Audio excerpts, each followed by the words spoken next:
Time is running out to achieve the goals of the 2030 Agenda and the Sustainable Development Goals. And there are still many challenges ahead, so we must unite and intensify our efforts to accelerate the implementation.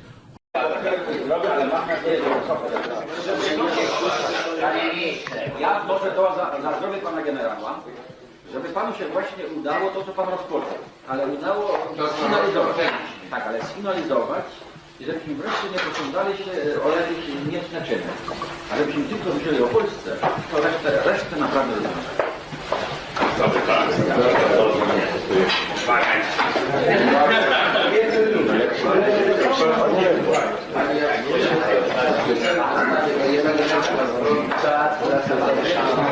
Nazywam się Mirosław Guź, jestem pedagogiem z wykształcenia i spróbuję Państwu przybliżyć stan faktyczny, jak on dzisiaj wygląda w pryzmacie tego, co nastąpiło już przez 150 lat, bo on jest ściśle ze sobą powiązany. To nie jest tak, że to wyskoczyło, szydło z worka i ono jest dzisiaj czymś nowym, tak? Ta wojna, jaką Żydzi wytoczyli narodowi polskiemu, trwa przynajmniej od 150 lat, jak nie wcześniej. Ona ma swoje konkretne źródła, swoje konkretne dowody. Ja Państwu tylko przybliżę kilka takich rzeczy, które są w literaturze opisane, które są stanem faktycznym i które Państwo będziecie mogli dalej poszukiwać i jakby zgłębiać temat, tak? Może na wstępie chciałbym uprzedzić taką sytuację, że byli też oczywiście w narodzie żydowskim osoby, które były propolskie, tak? Tylko to są kwestie incydentalne. A jak wiemy, jaskółka wiosny nie czyni, więc takie wszystkie tematy odnośnie tego, że gdzieś tam ktoś coś pomagał Polsce, owszem tak, no ale te osoby były znane z nazwiska, były znane z imienia, a tak podchodząc do rzeczy w prawie żydowskim, Żyda określa Talmud, proszę Państwa, nie religia mojżeszowa, tylko Talmud. I jest to ich sposób postępowania, religii i życia. Jeżeli ten człowiek, który się urodził w tej swojej kulturze, nie wyznaje tych ich zasad, no to tak naprawdę przestaje być Żydem. Więc jeżeli mówimy, że była jakaś osoba pochodzenia żydowskiego, która była propolska i tak na faktycznie, no to ona stała się po prostu Polakiem, bo zaraz Państwu tutaj udowodnię, że tysiące Niemców się spolonizowało, walczyli za Polskę, ale nigdy nie robili tego Żydzi. O czym powie także sam Żyd, tak? I na dzień dzisiejszy można powiedzieć, co to jest demokracja. To pewnie nikt tego dokładnie nie rozumie, bo my tylko znamy to, co nam powiedziano w ogólnym przekazie czy w encyklopedii. Ale jak już zaczniemy myśleć i zaczniemy się zastanawiać, to nam wyjdzie prosta linia, tak? Nieprawdopodobnego. I agenturę w kraju. Nie wiem, jak to nazwać agenturę. Ja nazwałam to, że mamy albo chyba niekoronowanego króla Polski. Nie wiemy o tym za bardzo, ale chyba tak jest. Taki pan Johnny Daniels, tak. Pan Johnny Daniels, który prowadzi jakąś fundację, która bywa na salonach u prezydenta, w salonach PiS-u, premiera. Kim jest ten człowiek, nie wiem, ale on nam po prostu rzucił, proszę Państwa, rękawice. Bo Johnny Daniels na wieść o tym, że ja zbieram podpisy o tę ekshumację, oświadczył nie mniej, nie więcej, udzielając wywiadu w gazecie lubelskiej Dziennik Wschodni, powiedział, choćby 40 milionów podpisało się, Polaków podpisało się pod ekshumacją, to ekshumacji nie będzie. No więc albo wizjoner, albo mag, albo niekoronowany król Polski, proszę Państwa. Musimy się zastanowić, kto nami rządzi. Może nie wiemy, a rządzi naszym krajem Johnny Daniels. No dobrze, ale pani jest jakby osobą z wielkim autorytetem, znanym bardzo historykiem. Też Pani jest jakby znana w kręgach Prawa i Sprawiedliwości. Nie rozmawiała Pani z politykami, o co tutaj do Jasnej Anielki chodzi? Ale ja zanim zaczęłam zbierać podpisy, to rozmawiałam z politykami, złożyłam w Ministerstwie Kultury ekspertyzę, moje stanowisko. Politykom, ja tak bardzo nie mam ambicji politycznych, ale w różnych sytuacjach spotykałam się z nimi, z historykami, z politykami, którzy są z wykształcenia historykami. Mówiłam, zróbcie coś, co wy robicie. Zero, po prostu jakiś strach. Nie wiem, czy przed Johnem Danielsem. Może oni się bali Johna Danielsa. A ja nie wiedziałam, dopiero się niedawno dowiedziałam, że jak Johnny Daniels powiedział, że ekshumacji nie będzie, to nie będzie. To jeden z marszałków nawet przekazałam mu informację i powiedziałam, rób coś z tym. Drugi minister. Także to wysokiego szczebla ludzie. No najważniejsi w państwie, tak? No więc właśnie. I cisza. A minister sprawiedliwości traktuje nas po prostu per noga i głupoty wypisuje. Polecam Państwu stronę. Cała korespondencja między komitetem a ministrem sprawiedliwości jest zamieszczona na stronie jedwabny-ekshumacja.org. No i te ich pisma są sporadyczne i coraz głupsze. I tyle. Dziękuję. I teraz, proszę Państwa, obejrzeliście taką krótką wizytówkę. Jeżeli nie znacie źródła ani podstaw, skąd to jest i co to jest, to myślicie, że to jest taki mały teatrzyk. Ale proszę Państwa, ten teatrzyk wygląda właśnie w ten sposób. To jest dyrektywa właśnie z tego przemówienia rabina, który ma dotyczyć objęcia nadzorem całego świata, tak? Ich kontrolą. I czytamy. Administracja na pokaz. Czyli obecnie rzekomo polskie władze, tak? I radcy tajni. I tutaj mieliście Państwo taki przykład takiego radcy tajnego. Mamy pana Danielsa, który, jak widzieliście, kontroluje, że tak powiem, wszystkie organy państwa, bo jest wszędzie, tak? Administratorzy wybierani przez nas. Proszę Państwa, 2 kwietnia 2015 roku w Instytucie Żydowskim w Warszawie podjęto następującą uchwałę numer 4, tak? Już nie czytając jej w całości, praktycznie delegowano tam pana Dudę na prezydenta Polski, oświadczając, że jest to najlepszy kandydat dla Żydów, oczywiście. Ciekawe było to, że ostatnim stwierdzeniem opisano, że podejmiemy wszelkie możliwe środki, które będą możliwe, żeby wynik wyboru był zgodny z naszymi oczekiwaniami. No tutaj można się zastanowić, jakie były oczekiwania tylko środowisk żydowskich. Teraz spośród tłumu, to jest dalsza część, spośród tłumu, tak? Czyli wybory ustawia się mediami, bo to media kreują daną osobę, my widzimy to, co oni chcą nam przedstawić. My nie znamy osoby, więc posługujemy się tylko tą wiedzą, którą nam w mediach wpajano, tak? Czyli Goj widzi to, co Żyd chce. Warszawa jest objęta tym przywilejem po wsze czasy, proszę Państwa. Jeżeli Stefan Batory mówi, że ja mą osobą oraz mymi następcami na wsze czasy i po wieki wieków przyrzekam, że Żydzi w miasto Warszawa jest wolne od Żydów, tak? Pod groźbą kary 2000 złotych czerwonych na ówczesne czasy oraz konfiskatą wszelkich majątków. To proszę mi powiedzieć, opierając się na prawie, tak? Jakie majątki mają dzisiaj Żydzi w Warszawie? Im nie było wolno niczego kupić i oni z tego są świadomi.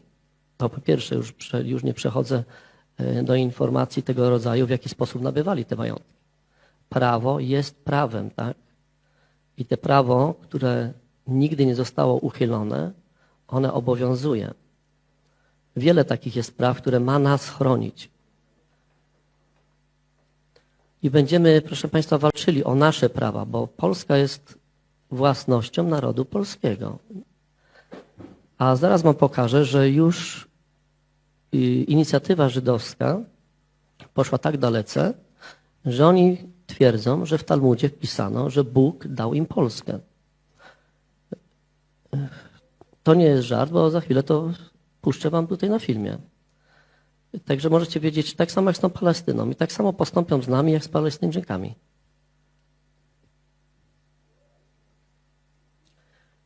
I może już teraz przejdę do jakby czasów współczesnych. Jest rok 1981, czyli my jeszcze żyjemy w głębokim, w cudzysłowie, komunizmie. Nam się wydaje, że chwyciliśmy Pana Boga za nogi i wnet będziemy mieli demokrację.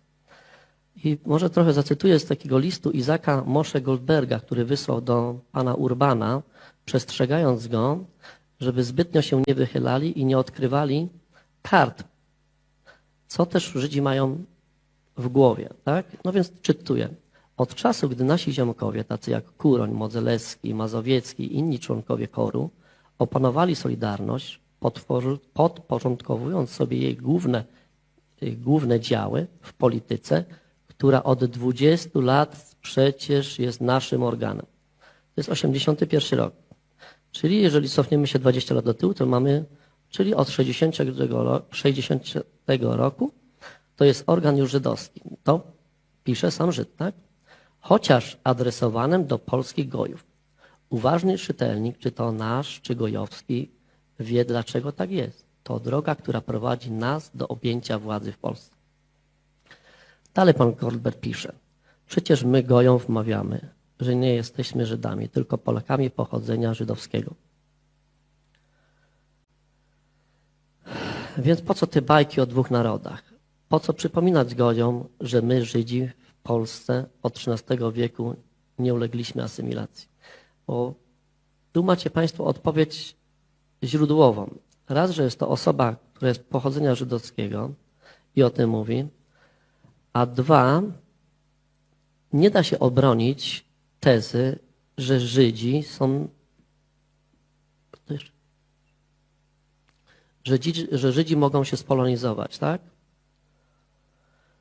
Tutaj mam państwo na podglądzie, więc na pewno troszeczkę przesuniemy to do przodu. A jak sobie poradzono z tą demokracją żydowską w Polsce? Proszę państwa, no nic nowego. Zrobiono to samo, co w Rosji. Bolszewicy generalnie to właśnie są Żydzi. Długo o tym mówić.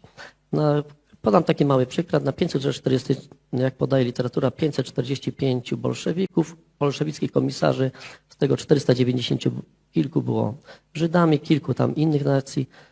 Szacują, że tylko 5% Rosjanami. Mieli przynieść im wolność, swobody i chleb. Dokładnie zrobili coś innego. Metoda jest prosta. Należy wymordować arystokrację, a tłumem rządzi się za pomocą terroru i głodu. Bo wtedy, i to też państwo sobie doszukacie w literaturze, to nie jest nic nowego, ale teraz jak to było przećwiczone w Polsce?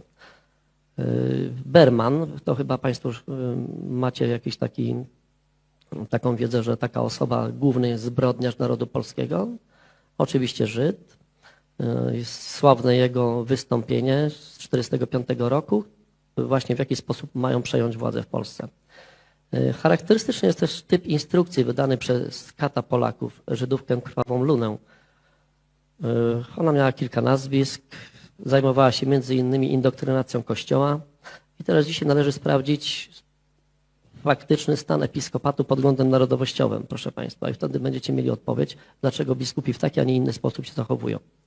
Nie wspomnę już o encyklice Piusa X, którego nakazem było, bo już to przećwiczono dużo wcześniej, że Żydzi nigdy się nie asymilują, a tym bardziej, jeżeli zostają nawet biskupami, tak? Bo zawsze będą duchem żydowskim i zawsze będą w ich interesie działali.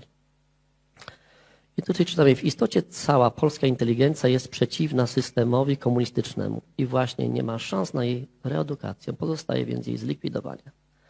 I teraz się możemy zastanawiać, co się stało, tak? Bo ciągle słyszymy o czymś takim, że Polska ma ciało a z głowę żydowską. No dlaczego ma tą żydowską głowę? Odpowiedź jest też tutaj bardzo prosta. Przecież pomiędzy rokiem 45 a 56 różne źródła różnie podają, od 600 000 nawet do 1 000 000 zostało Polaków wymordowanych, nie licząc już ponad 1 000 000 wywiezionych na Syberię. Straty polskie, proszę państwa, są bardzo łatwe do policzenia, jak i każde inne na świecie. Wystarczy spojrzeć w statystyki, tak? Są robione spisy statystyczne. I taki jednym z ostatnich był 1938 roku i 1946. Brakuje ponad 8 milionów Polaków. Więc to, co żeśmy o 6 milionach ofiar polskich i to Holokaustu nie takiego jak żydowskiego, że oni sami siebie mordowali razem z Niemcami, tylko najokrutniejszego, jaki można sobie tylko było wyobrazić, bo nas po prostu szlachtowano, znęcano się, torturowano. To jest 6 milionów ofiar. Tylko samych Polaków, nie licząc Żydów. O Żydach nie będę wypowiadał, ponieważ możecie państwo to sprawdzić także w źródłach w którym określają stan faktyczny, a nie tylko ich iluzje, tak? Czyli w spisach ludności, tak? Są takie spisy i wystarczy do nich pozaglądać. Potem można sobie to łatwo obliczyć z innymi danymi, które są podawane. Liczba 6 milionów wzięła się u nich z prostego ich obrachunku, że jeżeli poświęcą 6 milionów ofiar, to otrzymają od Boga na powrót państwo Izrael. I ta liczba 6 milionów to się pojawia od początku i przełomu XIX wieku. Wystarczy chcieć. W prasie amerykańskiej co 3 lata 6 milionów Żydów ginęło. I dlatego ta liczba jest taką magiczną. Także wszystko u nich ma symbolikę. Na alejach jerozolimskich stoi palma. Myślicie Państwo, że ta palma to jest coś takiego po prostu postawionego? Ta palma ma swoją symbolikę. Odsyłam Państwa, że poszukajcie i sprawdźcie, co oznacza palma Judei. I to powoli się będzie wszystko. I co robi Hanuka w polskim Sejmie? Co w ogóle oznacza to święto? Kiedy ono się je celebruje, tak? Jeżeli Państwo zrozumiecie, kiedy się celebruje Hanukę, to stwierdzicie, że już nie żyjecie w Polsce. Hanukę się celebruje tam, gdzie doszło do wielkiego zwycięstwa. Więc pytam, nad kim zwyciężyli Żydzi, skoro celebrują ją w polskim Sejmie?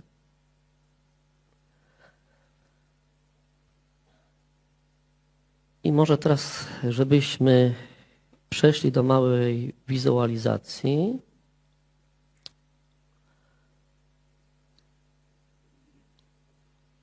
To jest to, co Państwu tutaj wspominałem. Jak się buduje strategię podboju, tak? Proszę zwrócić na ten filmik uwagę. As an old Jewish legend has it, it was in the forest that the first Jewish travelers to Poland discovered their God-given home. According to the legend, entering the woods, they saw a passage from the Talmud engraved on every tree. And they knew they had come to the land where their ancestors dwelled. And they called the place Pauline, which in Hebrew means, here you shall find a haven.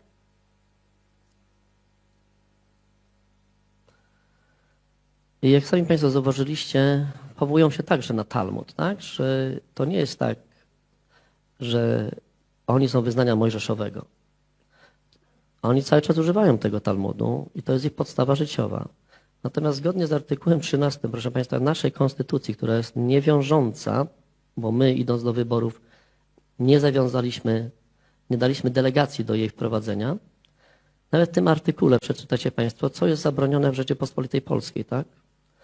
Talmud przedstawia jedną mowę nienawiści, rasizmu, ksenofobii. Porównując ją z innymi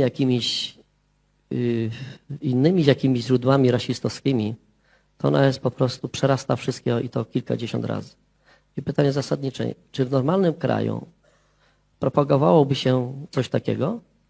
I teraz tak, jeżeli Państwo ujawniacie pewne rzeczy, to Państwo stajecie się od razu ofiarami ataku ze strony naszych władz. Pytanie, kto powinien się stać tym? Czy my jako ofiary tego rasistowskiego podejścia, czy na odwrót? Może jeszcze jedną rzecz, też może taki ciekawy filmik. Dla kogo walczy Wojsko Polskie, jak Państwo myślą? Dla Polski? No to przytoczymy Państwu taki mały filmik, bo to wszystko można sobie jakby poszukać, ale warto czasami posłuchać.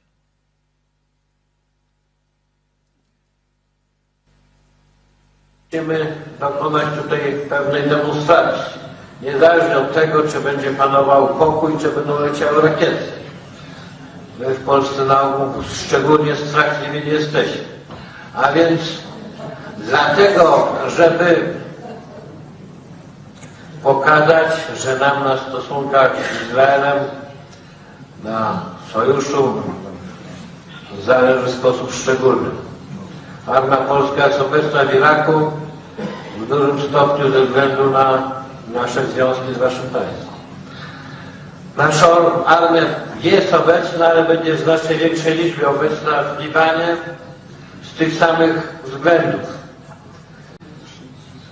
Nasze Odpowiednie służby współpracują na licznych odcinkach z waszymi też ze względu na to, o czym przed chwilą mówiłem. Tak jest i mogę Państwa zapewnić, że chociaż rządy w Polsce się zmieniają, a w każdym demokratycznym państwie raz jedni wygrywają, a raz drudzy.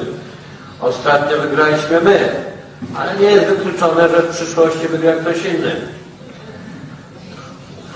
Nie chcielibyśmy tego oczywiście. Nie można tego wykluczyć. To polityka wobec Izraela się nie zmieni. Tutaj się Państwo dowiedzieliście, jaka będzie polityka wobec Izraela, nieważne jaki rząd wygra, tak? I to też widać na posiedzeniach Sejmu, kiedy dochodzi do głosowań, gdzie są interesy Polski i Izraela rozbieżne, tak? Czyli na przykład, jeżeli trzeba przelać jakieś pieniądze ku Izraelowi lub Żydom, wtedy cały Sejm głosuje za. Nikt się nie kłóci i PiS razem z PO tworzą jedną partię. Już tam nie mówię o tych mniejszych. Tak było. Wystarczy Państwo, wejdźcie sobie i poszukajcie głosowań z tymi 100 milionami na cmentarze żydowskie. Pytanie, co Polaka obchodzą cmentarze żydowskie? Każdy z nas, jeżeli nie zapłaci za obsługę grobu, to po rodzicach zostanie on zaorany po prostu. Nie dość, że nasza dola jest taka, że nas już po prostu na nic praktycznie nie stać, to jeszcze musimy utrzymywać mniejszość narodową, która tak naprawdę jest wroga narodowi polskiemu. Podobnie było też z tak zwaną dopłatą 100 euro włożoną pod ustawę o kombatantach. I tam też, to było jeszcze za czasów PO, tak? I tam też razem PO z PiS-em głosowali rączka w rączkę odnośnie osób, które były poszkodowane w Holokauście, czy w tym czasie między rokiem 39 a 56. No proszę Państwa, no każdy Żyd był według ich definicji poszkodowany, tak? I ich dzieci także. Czyli możecie sobie łatwo wyliczyć, jakie pieniądze przelewamy i na kogo płacimy. Tutaj słyszycie, że niedawno, że nie było dla dzieci, do dzieci wsparcia na niepełnosprawne, ale dla nich jest. I to będzie się toczyło cały czas do przodu. Jeżeli będziecie Państwo chcieli, to możecie Państwo do literatury tylko zajrzeć. I to nie jest nic nowego, to nie jest żadna nagonka. Po prostu pozbawiono nas wiedzy. My nie mamy w tej chwili żadnych mediów, które mogłyby nam przedstawić. W naszych szkołach nie uczy się dzieci stanu faktycznego, tego co było i co jest rzeczowe. No przecież tą propagandę, którą w tej chwili uprawiają Duda i jego inni koledzy po fachu, ona po prostu jest rażąco sprzeczna z interesem polskim. Już nie mówiąc o tym, że za takie podejście ten pan naprawdę powinien nie tylko pod Trybunał stanąć, bo to jest zdrada państwa, proszę Państwa. Może ja przytoczę, po owocach ich poznacie, prawda? W XIX wieku Fichte pisze, we wszystkich krajach Europy z ukrycia rządzi potężne, wrogo usposobione państwo, które ze wszystkimi narodami toczy nieustanną wojnę i ciąży straszliwie na narodach tych. Jest to żydostwo. Proszę zobaczyć, to jest XIX wiek. To nie jest wczoraj. Czyli ta nagonka, która stała się przeciwko Polsce, ona nie ma nic do rzeczy z tą jedną tam reprywatyzacją. Oni po prostu idą po całą Polskę. Tak? I dalej pisze Fichte. Państwo to zbudowane jest na nienawiści do całej ludzkości nieżydowskiej. I tak w istocie jest. Wystarczy tylko chcieć odsłuchać żydowskich mów i zajrzeć do ich wzorca, czyli Talmudu, tak? Normą podstawową Żydów niejako zwierciadłem ich duszy jest Talmud. Talmud tworzy istotę żydostwa, a żydostwo bez Talmudu jest niemożliwe. To za księdzem profesorem Stanisławem Trzeciakiem. I tak można by mówić, ale chciałbym jeszcze Państwu pokazać, jak to jest w praktyce, tak? Mamy tutaj współczesne już czasy. Mamy pana rabina Oswolda Józefa, duchowny, przywódca partii Szach, czyli tego, co jest na dzień dzisiejszy. Czyli teraz wiążemy czy ten Talmud to faktycznie ma coś wspólnego, tak? Czy to są same głupoty. No i co ten Pan tutaj nam przedstawia, tak? Że po co się goje rodzą? A po to się właśnie rodzą, żeby służyć Żydom. Bo gdyby przecież się nie urodzili, żeby służyli Żydom, to nie mieliby po co żyć. Bardzo tutaj szanowany Pan w Izraelu i jakoś nie słyszałem. Słyszeliście jakieś międzynarodowe protesty w tym przedmiocie? Na pewno nie. I tutaj może na tym zakończę.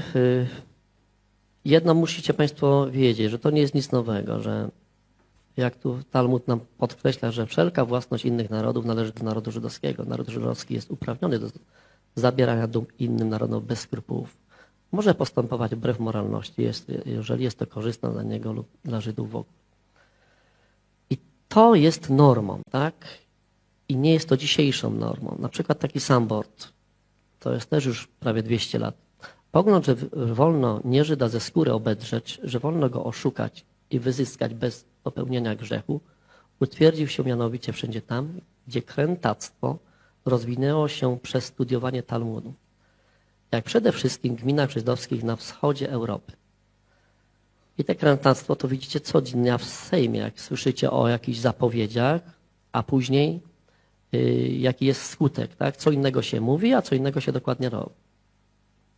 A teraz zacytuję Państwu nie kogo innego, tylko po prostu Żyda, bo posługujemy się najlepiej cytatami z ich publikacji. Był taki pan Grec, który krętactwo i oszustwo stały się zasadniczym rysem charakteru Żydów polskich. Zasadniczy rys, tak? Czyli teraz, jeżeli Państwo sobie zobaczycie, że dana osoba ma nas jako poseł reprezentować, jest pochodzenia żydowskiego, to tutaj już znajdziecie odpowiedź, jak ona się zachowa i łatwo przewidzieć, co będzie dalej. I jeszcze bym Państwu coś takiego pokazał, co jest powszechne, dostępne i mało zauważalne. Znacie pewnie tą flagę, czy tę symbolikę, prawda? A tą? A może tą? A proszę powiedzieć, czy godło polskie jest chronione prawnie, czy nie? No to co to jest? I tu nie ma związku? Czy to są bajki? Czy to są wymysły? Czy to jest ksenofobia? Czy to jest rasizm? Czy to jest wreszcie, jak oni mówią, to antysemityzm? I teraz należy zadać sobie pytanie, co to jest semityzm? Tak? Bo nikt o tym nie mówi. Jeżeli Żydzi określają się jako semici, a semici używają tylko i wyłącznie Talmudu, to macie Państwo odpowiedź. Jest to rasizm podniesiony do potęgi entej. Czyli jeżeli jestem antyfaszystą, jeżeli jestem antybolszewikiem, to jest okej, tak?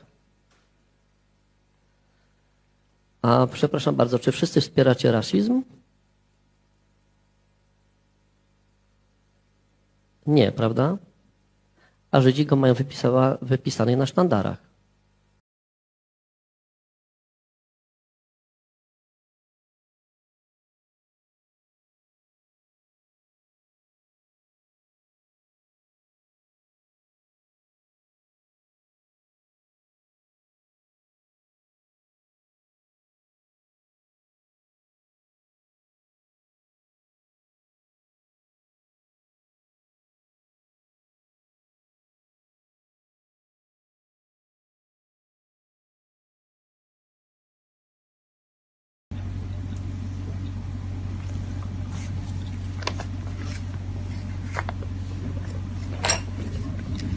The Russians are fighting the Khazarian mafia in their homeland.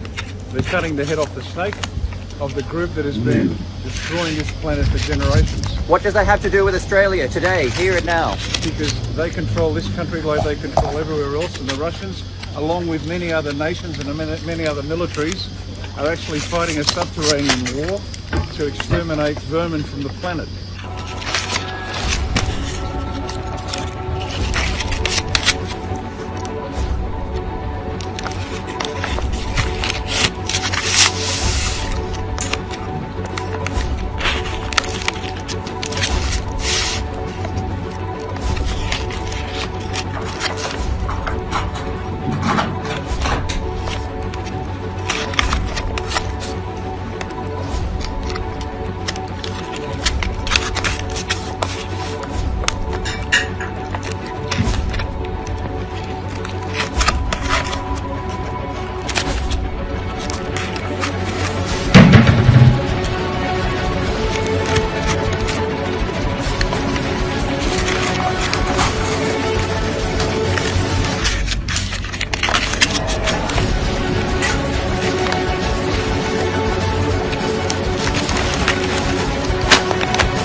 שימו סיפור. כל אורח שבא מחו"ל, אני מראה לו את ראש החץ הזה. שכפול של ראש חץ רומאי מהקרב ביודפת. יודפת הייתה המבצר הראשון בגליל שנפל לרומאים, אחר כך גם אחר כך ירושלים, חורבן גדול. ואני אומר להם, זה הרומאים, הם כבר לא פה. זה החץ שלהם, זה החץ שלנו. טיל החץ, הכי משוכלל בעולם. ועכשיו אני מראה להם עוד דבר. חץ אחר. זה המזרק שאני קיבלתי בו את החיסון הראשון ממיליוני החיסונים שהבאנו לארץ. אנחנו נהיה המדינה הראשונה בעולם שתצא מהקורונה. עם אמונה אפשר הכל. You are Jew? No. I have no time to lose with you. Time is running out to achieve the goals of the 2030 Agenda and the Sustainable Development Goals. And there are still many challenges ahead. So we must unite and intensify our efforts to accelerate the implementation. Polska, nie musimy się bezpośrednio orientować na Berlin lub na Moskwę lub na Stany Zjednoczone, ale możemy myśleć o układach alternatywnych, jakiekolwiek by one nie były. Wrócę do tych układów. Kalkstein oczywiście robi wszystko także, co chce Ameryka, ponieważ ten skurwysyndyk masy upadłościowej, terytoriów przemarszu, pan Kalkstein jest skurwysyndykiem masy geopolitycznej masy upadłościowej o nazwie KL Polen. Ten skurwysyndyk masy upadłościowej wie, że po wyborach w Stanach Zjednoczonych, a zwłaszcza po Genewie i jeszcze jak zobaczyli, że doszło do zmiany władzy w Izraelu, to Kalkstein, przytrzymując wypadający odbyt, pomyślał sobie, przecież mogą nas także zmienić. Do wyborów jest, szanowni państwo, jeszcze 2 latka. Ale przecież pamiętamy, że taśmy kelnerów też nagle wyszły. Więc oni mogą zakładać, i to widać, już w lipcu, taśmy Dworczyka było takim, co prawda to była robota ziobrystów, to wiedzą w Warszawie mali bandyci, że to Ziobro, taśmy Dworczyka to Ziobro. Zobaczcie, jakie gnidy. Jedne żygowiny rywalizują z drugimi żygowinami. Na to patrzy trzecia część tych żygowin, czyli Kalkstein i Zakon, i tutaj się rozkładają. To jest cała ta polska polityka.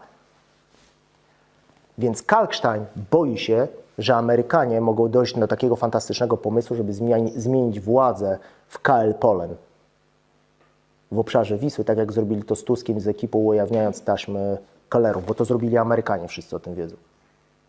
W związku z tym my, partia Żygowin, musimy zadbać o to, żeby ci nasi biali sahibowie w Waszyngtonie, żeby nadal nas cenili. W związku z tym ty, Płaszczak, musisz pojechać do Waszyngtonu, kupujesz te 250 gratów, kupujemy te F-y, te 16, co tam już, czy tam 35, już nie wiem. Wszystko robimy, energonośniki kupimy, elektrownię atomową nam zbudują, tak jak na Ukrainie, ale musimy robić wszystko, żeby utrzymać się jeszcze u władzy, bo przecież Polska jest najważniejsza. Polska jest najważniejsza. Tyle jeszcze jest tu do zniszczenia. Jeszcze wszystkiego nie rozkradliśmy pod fasadą pięknych słów. Skrajna obłuda. Skrajna obłuda.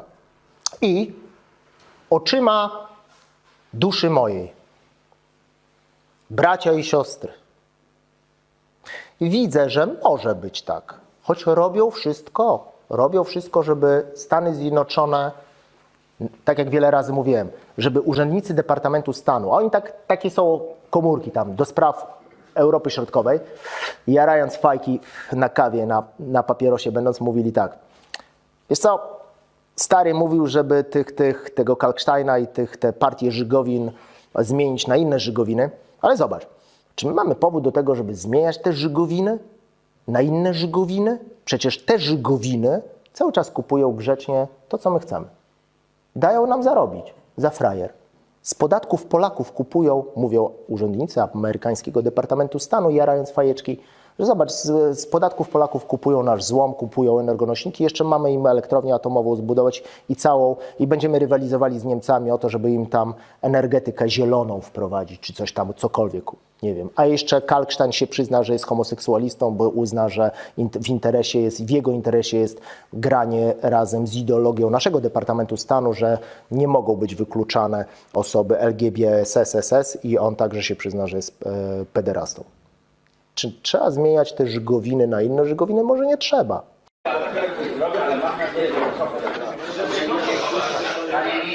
Ja może to za zdrowie pana generała, żeby panu się właśnie udało to, co pan rozpoczął. Ale udało sfinalizować. Tak, ale sfinalizować i żebyśmy wreszcie nie posądzali się o jakieś niecne czyny. A żebyśmy tylko myśleli o Polsce, to resztę naprawdę rozmawiamy.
I am David Sorensen from StopWorldControl.com.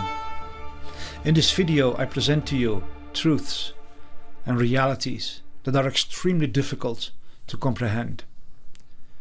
Information that will shock us to the core, because it challenges everything we believe. It turns our world upside down, and it reveals something so evil that it is almost incomprehensible. Yet it is the truth. If we want this world to become a better place, then we cannot afford to deny obvious realities. We must have the courage and the sincerity to face truth. I invite you to have this courage and sincerity when you watch this video. It will be difficult. It will be very challenging. But it will also expose something extremely nefarious in this world that every human being needs to be aware of.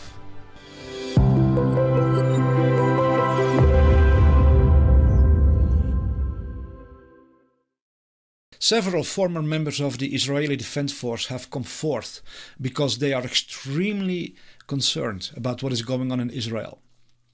They testify how the military in Israel is the most advanced high-tech army in the entire world. They also reveal how the borders between Israel and Gaza are the most heavily secured borders anywhere on earth. High-tech sensors alert the Israeli Defense Force from the moment that even a small animal approaches the borders. Yet hundreds of Hamas fighters were not only able to approach the border, but they blew up the fences. They entered Israeli territory and started destroying homes and burning down villages and killing Israeli people without any semblance of defense by the Israeli military. Turns out that shortly before this attack, the government had ordered the removal of all military presence from that area. Hamas was literally given a free pass to enter and start their operation. In the next videos, you will hear former members of the Israeli Defense Force explain that something very, very, very concerning is going on in Israel. שתפו את הסרטון הזה כמה שיותר, כי תקשיבו רגע, אני שירתתי כסמב"צית חי"ר במהלך מלחמת צוק איתן, אני שירתתי באוגדת עזה. כל השירות שלי היה תומכת לחימה בזמן מלחמת צוק איתן שעזה הייתה באוגדת עזה. תקשיבו לי ותקשיבו לי טוב. אין מצב בעולם שיכולה להיות כזאת התקרבות לגדר, אוקיי? מבלי שאנחנו לא נדע מזה. התצפיתניות יושבות בבונקרים 4 שעות, הן לא יכולות לעשות ככה. הן מול מסך. לא יכול להיות מצב, שום מצב, שהיו מעירים אותי בלילה על יונה, על חסידה שהתקרבה לגדר, על מקק שעבר מתחת לגדר, היו מקפיצים את כל הגזרה. איך נכנסו עם טרקטורים, 400 איש ואף אחד לא שם לב. October 7th, 2023. This is Efrat Fenigzon and I'm here to share an update from Israel-Hamas war, which started this morning. Apparently, Israeli defense forces that were supposed to be around Gaza were placed around the West Bank because of security concerns, so that the Gaza envelope was left unoccupied with military. They say around 60 to 80% of that area was left without the IDF forces that were supposed to be there.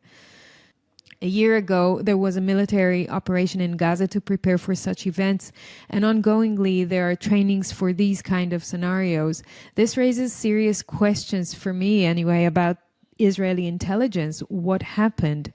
2 years ago, there was a successful deployment of underground barriers with sensors to alert exactly on these kind of terrorist breaches. Israel has one of the most advanced and high-tech armies. How come there was zero response to the border and fence breaching? I cannot understand that. Personally, I served in the IDF 25 years ago in the intelligence forces. There's no way, in my view, that Israel did not know of what's coming. A cat moving alongside the fence is triggering all forces. So this? What happened to the strongest army in the world? How come border crossings were wide open? Something is very wrong here. Something is very strange. This chain of events is very unusual and not typical for the Israeli defense system. The current government is highly corrupt in my view, while the previous one was no better. I don't care about having a popular opinion. I care about exposing evil forces wherever and whomever they are. So to me, this surprise attack seems like a planned operation on all fronts. If I was a conspiracy theorist, I would say that this feels like the work of the deep state. It feels like the people of Israel and the people of Palestine have been sold once again to the higher powers that be. At the same time, this is still very, very difficult to fathom. How come the strongest army, the strongest intelligence, the most sophisticated intelligence in the world, in Israel, makes it possible for few hundred Hamas fighters to enter Israel and make all of this happen, while in that area the Hamas fighters did not meet Israeli army or any defense or any protection or anything, as if the Israeli government was planning to offer the Hamas fighters this whole area on a silver plate. This, is not logical. Israel has the most sophisticated intelligence, has a strong army, the strongest in the Middle East, and allow something like this. So there is more behind it. Israel has sacrificed its own people, sacrificed the civilians on the borders of Gaza, took away the protection, took away the army, and allowed Hamas to do what they did. The following footage was released by Hamas. Here we can see them place explosives on the fences that are extremely heavily secured with high tech, but not a sign of Israeli response. They blow up the fences on several places.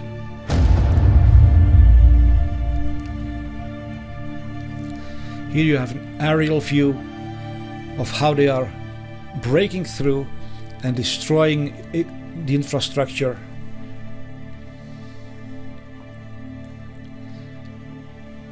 We can even see how they are literally entering onto Israeli territory with their vehicles full of armed soldiers. And not a single attempt of the Israeli Defense Force to stop them in any way. They literally received a free pass to enter into Israel. They can even drive on the roads of Israel. This is another video released by Hamas showing how they are able to blow up the security fences and enter Israel unhindered.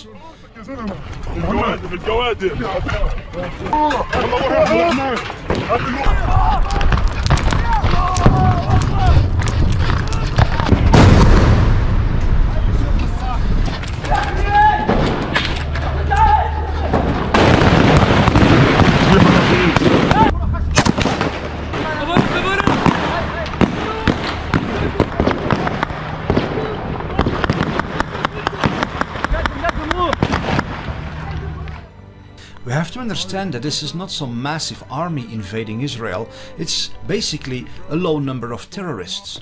The incredible, powerful military of Israel could have stopped them in a breeze, but they didn't. So what is really going on here? Why was there no response from the Israeli Defense Force when armed soldiers from Hamas entered Israeli territory, even blowing up the fences and going deep into Israel and starting to burn down villages and kill people and kidnap people? Why was the Israeli military removed from that whole area right before this attack? Why was the mainstream news media instructed not to be honest to the public, and why did they wait for 12 hours to inform Israel? There is clearly something very, very nefarious going on here, a criminal operation at government level of the worst kind. The question is, what is their agenda? What is the purpose? I believe that the answer is given by this letter that was sent by the government coalition in Israel to Prime Minister Netanyahu. It shows that they demand an immediate invasion into Gaza and a complete seizing of control of that whole area that belonged for the past decades to the Palestinian people.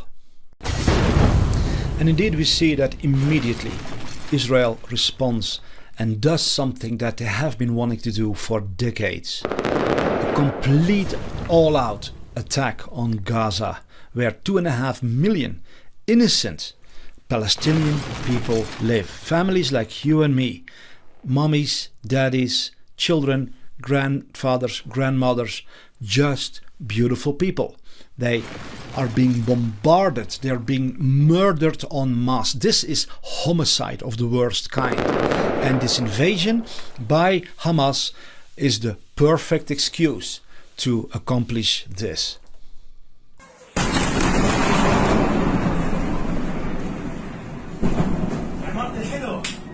بس المربع كله المربع اللي قالوا يخلوه ضربوه. What every person in the world should know is that more than half of the 2.3 million people in Gaza are children younger than the age of 15. This means that Israel is now bombing more than 1 million young children. دمار شامل وواسع في هذا المكان. عشرات الصواريخ تقريبا 50 غارة كانت فجر اليوم على هذا المكان على بيوت المواطنين.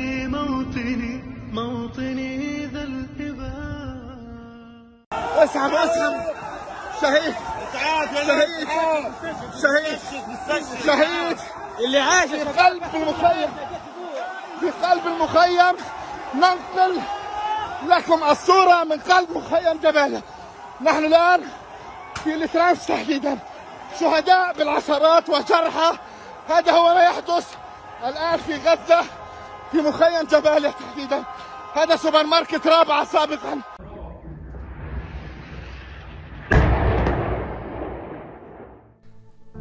The destruction that is being unleashed on 2.5 million families, mummies, daddies, children, grandfathers, grandmothers, uncles, nieces.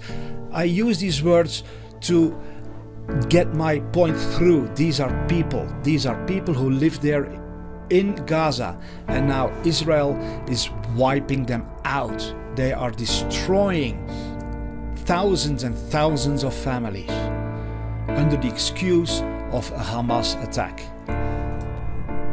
On top of that, Israel cut off all water, power, gas and food from these 2.5 million people. Here we can see utter darkness in the entire Gaza area. Hundreds of thousands of families have no drinking water, have no electricity, no gas and no food. What is really disturbing is that less than 2 weeks before Israel launched their attack on Gaza with the purpose of permanently eliminating it, Netanyahu showed a map during the General Assembly at the United Nations. This map is called the New Middle East. When you look at Israel, then the Palestinian regions have been completely removed. There is no sign anymore of any Palestinian presence on the map of the New Middle East that Netanyahu showed less than 2 weeks before they launched their attack on Gaza. With every false flag operation, it is always the same principle. Some entity wants to commit a horrendous crime, but they don't want to be blamed for it. So they have to use another entity to shift the blame to. In this case, it is very clear. They use Hamas. Hamas is supposedly the bad actor here. And all Israel does supposedly is defend itself. So now they have the right to do something which they have wanted to do for decades. Completely eradicate the whole Gaza Strip and commit horrendous homicide on the Palestinian people. The next question we then have is, why would Hamas cooperate with Israel? In the next clip we probably find the answer. US Senator Ron Paul exclaimed in the US government that Hamas is actually an organization that is set up by Israel, financed by Israel, to work for Israel. You know, Hamas, if you look at the history, you'll find out that Hamas was encouraged and really started by Israel because they wanted Hamas to counteract Yasser Arafat. What Senator Ron Paul said is confirmed by a man called Ronald Bernard. He worked at a high level in the so-called financial elites, the most wealthy and most powerful in this world, who control the world theater behind the scenes. He explains how terrorist organizations are essentially funded by the same sources that also fund the organizations that supposedly fight those terrorists. Which is not surprising, considering they are involved in the flows of money. Those are your clients. You also have governments to deal with, multinationals. You have to deal with secret services, and what they now call terrorist organizations. You get all of the groups that are involved with the big money as clients. Then you start seeing the connections, so they might be compartmentalized as you just mentioned, regarding knowledge. But because I am in the middle, I see how they relate to another. You see the money coming from this place, then going to that place, etc. You keep gaining information and thereby an overview of what is really going on. So do you have to serve and keep all of those groups happy, including terrorist organizations? You were trying to keep everybody happy? Yes. My God. That was my job. Keeping all the balls in the air.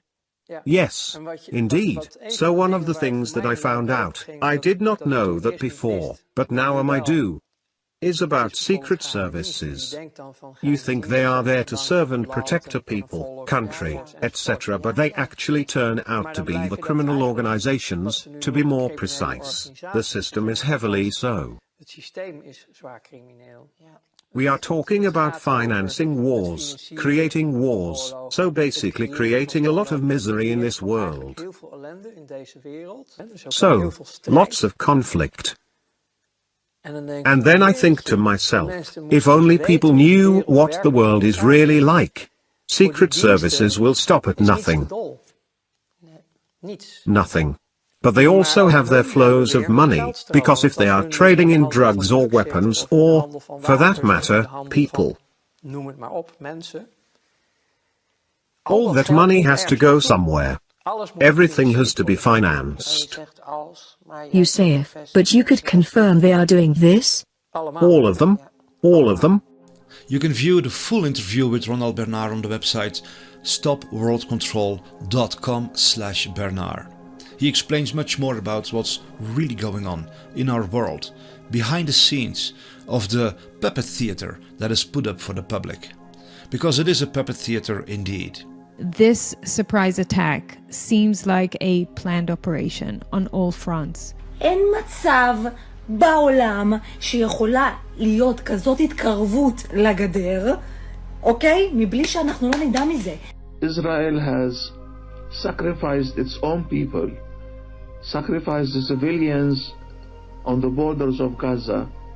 Since they started their invasion of the land of Palestine more than 80 years ago, several hundreds of thousands of people have been murdered by the Israeli forces.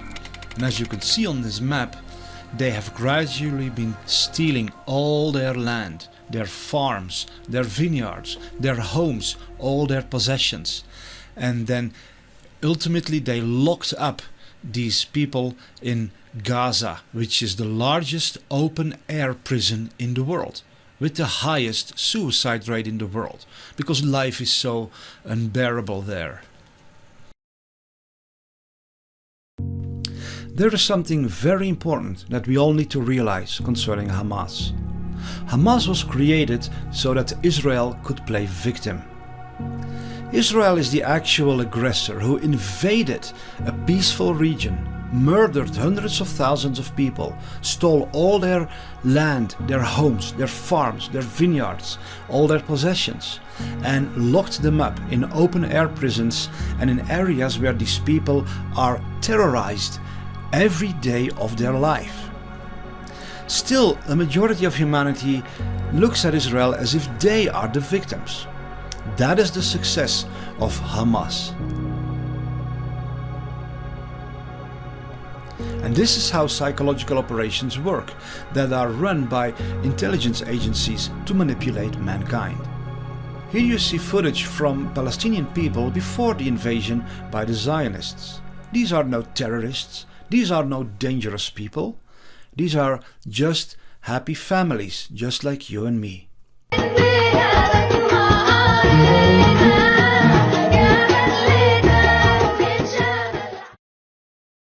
A former soldier from the Israeli Defense Force explains how they literally terrorized these millions of people on a daily basis. What most haunts you and your conscience about what you did in your time as a soldier? For me, it's the routine way we control the Palestinians, right?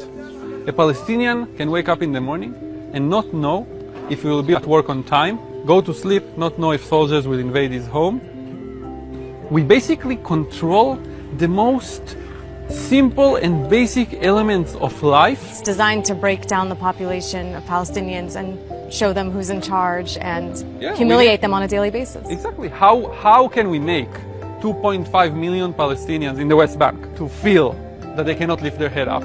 We will make them understand that we control their lives.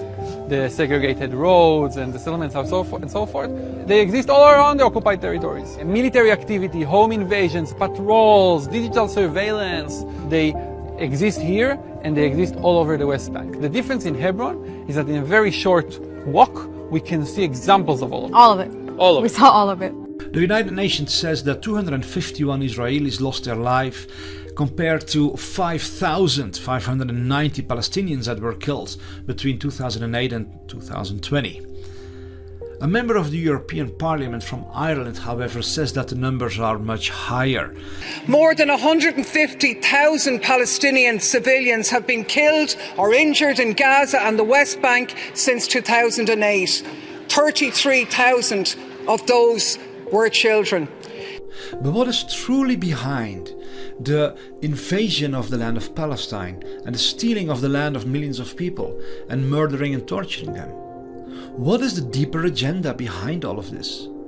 We find the answer when we look at the entities who are behind the establishing of the State of Israel. It is the family of the Rothschilds.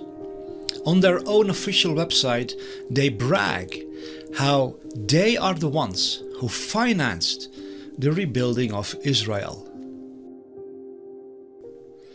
They are the ones who made Israel possible.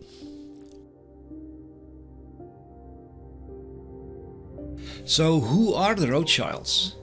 And why did they spend billions of dollars to invest in the building of a new political and military state of Israel? The Rothschilds are amongst the most wealthy people in the world. Their fortune is estimated to be several trillions of dollars. That is several thousands of billions of dollars. That makes them basically the most powerful people in the whole financial and banking system of this world. They operate, for example, from within the City of London, not to be confused with London City. London City is the city that we all know. It is London, where people live and where tourists visit. The City of London, however, is a small area of 1 square mile within the heart of London City. The City of London is the financial center of the entire world. And there is something highly significant about the City of London. This small area of 1 square mile is a sovereign state. It is not subject to the laws of England, nor the United Kingdom, nor the royal family. On the contrary, the City of London actually rules supreme over them. The City of London is the continuation of what we all know as the British Empire. The British Empire attempted to gain world domination. They still essentially own a vast portion of the world, like Australia, Canada, New Zealand, several African nations and many more. The City of London is the headquarters of all the big banks in this world, as well as the headquarters of Freemasonry. The crest or the coat of arms of the City of London shows 2 dragons, and then the helmet of a knight with a wing of a dragon. The Latin creed translated into English means Lord guide us. So they show dragons and they say Lord guide us. The dragon in mythology, but also in spirituality, for example in the Holy Scriptures, represents the personification of evil that wants to deceive and rule over all of humanity. The ancient dragon is the symbol of Satan or the devil. It is significant that the City of London is surrounded by 14 statues of a dragon. So the dragon is the #1 symbol within the City of London. This brings us to another element of the Rothschilds. They are known for their involvement in a religion called Luciferianism or Satanism. Baroness Philippine de Rothschild often wore jewelry that depicts the symbol of Satanism, a horned goat. She even had jewels that simply showed the head of Satan. On this picture we can see Baron Jacob Rothschild posing in front of a famous painting called Satan Calls His Armies Forth from Hell. He poses alongside one of their favorite artists, Marina Abramovich. This lady organizes very strange parties for the elites. Here you see some images of these parties that are called spirit cooking. They basically celebrate the practice of human sacrifice and cannibalism. In the next video you can see a spirit cooking dinner organized by Marina Abramovich, one of the favorite artists of the Rothschilds, who founded the State of Israel. I need to warn you, what you're about to see is extremely graphic and complicit and deeply disturbing.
On December 2, 1972, Marie-Hélène de Rothschild organized a surrealist ball at the Château de Ferrières in France, one of their castles.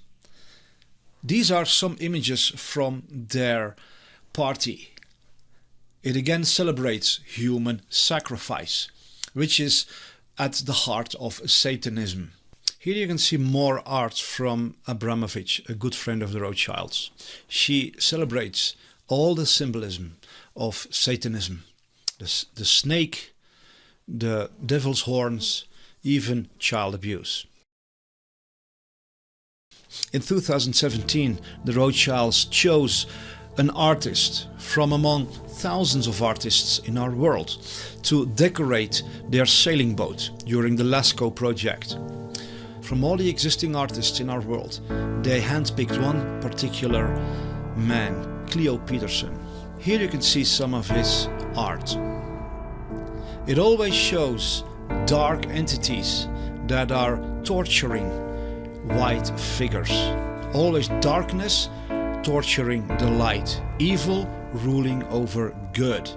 He shows scenes of violent rape, violent murder, violent enslavery, and violent suppression. It is highly significant that the Rothschilds picked this artist to decorate their sailing boat. At the beginning of this video, I warned you that this would be extremely disturbing information. And I'm sure that most people are not aware that Israel was founded by blatant Satanists.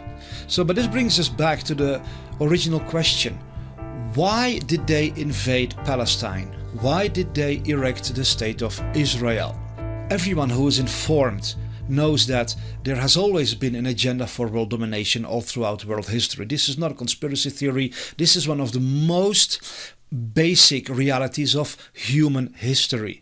There has been one world empire after the other, and for some weird reason there are many people in our time who dismiss the reality of an agenda for world domination, which is dazzling. It's almost insane to think that there would no longer be an agenda for world domination in our time, because this has always been the red line all throughout human history.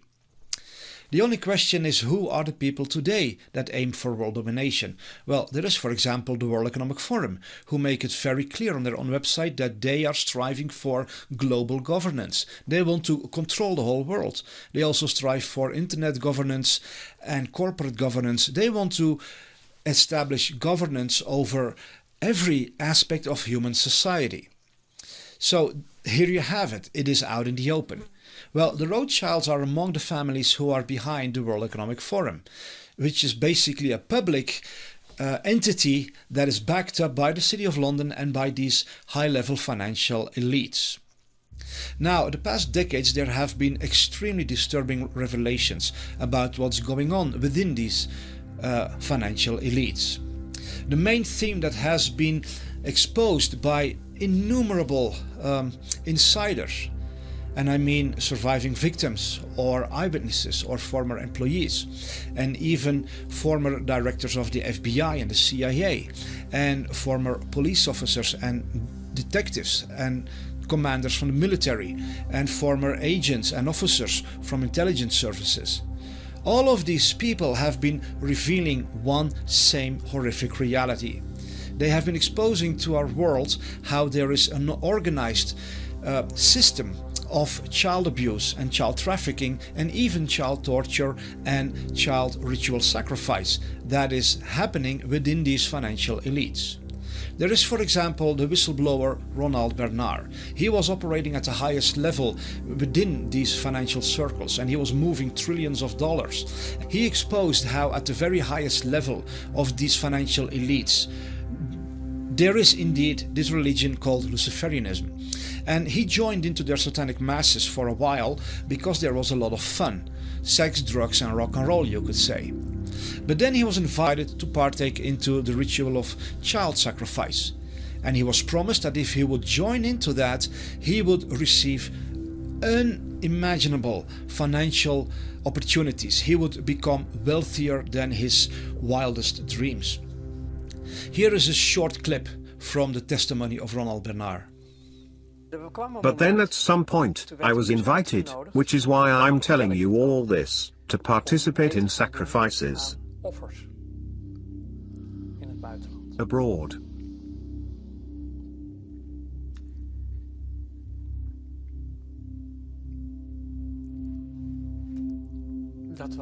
That was the breaking point. Children. You were asked to do that? Yes. And I couldn't do that.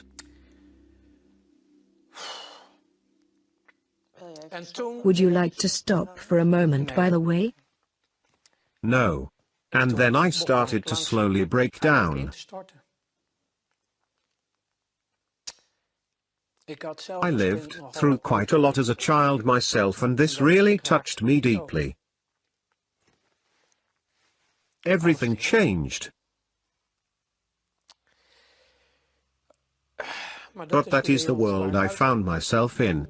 What Ronald Bernard has revealed to our world is confirmed by an incredible large number of other whistleblowers. I am personally in touch with several people who came out of these elites, and all of them say the same thing. And this brings us back to Israel. This brings us back to what is really going on in the Middle East. All these people who came forth from these financial elites testify that their ultimate goal is to set up a one-world government, global governance, and they want the headquarters to be in Jerusalem. And this has an ancient spiritual reason. I won't go into that right now, but we have to understand that everything has a background. But they specifically want Jerusalem to be their headquarters. Now, for many Christians, this will be extremely shocking to hear, and I totally understand that, but I ask you to hear me out. Everything I present here is solid evidence. It can be researched by anyone, and all the facts are available for every person who has the courage to look at these facts. So why is nobody aware of this? Why is the entire Christian community worldwide, which consists of roughly 2 billion people, why do they support the state of Israel blindly? Let us go back into history a little bit. For many centuries, Palestine was a very peaceful region where Muslims, Jews and Christians lived in harmony with one another. There was no hatred, there was no war. This is something unnatural that is created by higher powers in politics and in the financial world. But these people had no issue with one another whatsoever. It's only when the Rothschilds started investing into establishing this state that hatred was artificially incited between different people groups. So after centuries of living happily in peace and in harmony, suddenly there was this invasion by forces that are called Zionists or Zionism. Zionism is indeed the philosophy or the movement of people who want to establish a new Israel as the center of a one-world government. In order to accomplish their goal, they, however, had to do one very important thing. They needed the support of the worldwide Christian community. They needed the churches on their side. So, in the 19th century, before Israel was founded, the Rothschilds worked closely with several people in Christianity. They attracted a man called Cyrus Scofield. He was a convicted criminal lawyer, an expert in fraud and forgery. He was asked to create a new Bible, the Scofield Study Bible. This was the first Bible in all of history to contain hundreds of footnotes. In these footnotes, a new doctrine was introduced into the American Evangelical Church, which says that there was to come a new political military Israel, and that would be the place where the Messiah would come to rule the world. And they said that would be the fulfillment of the promise that God had made to Abraham, and that would also be the fulfillment of the promise that Christ would return to earth. This Bible was then spread all throughout America through the Moody Bible Institute, and it became the foundation for the current day evangelical theology. Nobody was aware that this Bible was directly funded by Satanists and that it served the agenda to get Christianity on their side for establishing a new Israel that would become the headquarters of their one world government. And again, I know that all this sounds outrageous to many people who have never heard this before, but you can research this. And I encourage you to do your due diligence. I've studied this for decades and I know what I'm talking about, but it's very difficult sometimes when you talk to people who are not informed, who have simply accepted a certain mindset, who have blindly believed that and who repeat it to everybody else without ever doing their research. But all this is historical fact. The Scofield Study Bible was published by the Oxford University Press, which was owned by the Rothschilds. And this whole theology was first written out by John Darby, whose family owned the most haunted castle in the world, Leap Castle, where 150 dead bodies were found in the cellars and where satanic masses were held. John Darby used all kinds of occult terms in his religious writings. He was involved in many secret societies and occult groups. And he is the one who educated Cyrus Scofield. But John Darby was an employee of the Rothschilds. He worked for the East India Company. The Scofield Study Bible literally said that everyone who supported this new Israel would be blessed by God, and everyone who did not support it would be cursed by God. So fear and intimidation was used to force Christians to be on their side, and they succeeded. In our time, the vast majority of Christianity believes thoroughly that this new political military state of Israel is indeed the fulfillment of God's promise to Abraham. But they haven't got the slightest clue what's really going on here. The whole violent invasion into the land of Palestine, where Muslims and Christians and Jews had been living peacefully together for thousands of years is based on a misunderstanding of the promise that God made to Abraham in the Old Testament. God told Abraham that he would receive land, that a great people would come forth from him. But one of the experts of the Jewish religion, who later became the Apostle Paul, wrote to the Jews in his time, who were called the Hebrews, that Abraham essentially was not promised and was not looking for a stretch of desert. He was looking for a heavenly land built by the hand of God, something far more beautiful, far more profound, far more glorious. This was confirmed by Jesus Christ, who was the Messiah and who came to fulfill all the promises of God to Abraham and to his descendants. But he surprised everybody by saying, "My kingdom is not of this world." He said, "My kingdom is not visible with the human eye. My kingdom," he said, "doesn't work with weapons. It doesn't wage war." He said, "My kingdom is not on a geographical location on earth." He said, "My kingdom is a heavenly realm. And you can only see it through the Spirit of God. You can only enter it when you are born from above by the Spirit." And he said, "My kingdom is among you. It is inside of you." So God is not interested in a political military nation that wages war and kills people. Jesus Christ is called the Prince of Peace. He's the one who removes all hatred and violence between people and who makes people brothers. That's why in the New Testament it says, in Christ there is neither Jew nor Gentile. There is no more hostility or division. There is one new man, one new creation in Christ. Those who accept Christ, they are the ones who can enter into this kingdom of God. It has nothing to do with politics. It has nothing to do with military warfare. It has nothing to do with hatred between one people group and another people group. That is in fact the exact opposite of this.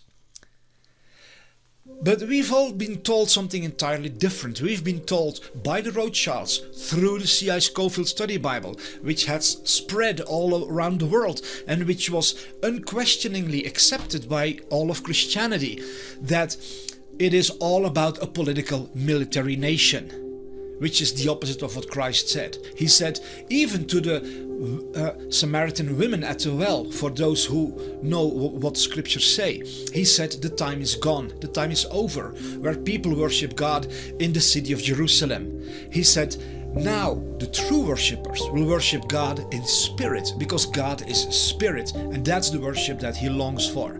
And then the Apostle Paul explained to the Galatians, he said, guys, understand this. You guys are not children from the earthly Jerusalem. You are not children from something worldly. You are children, you come forth from the heavenly Jerusalem.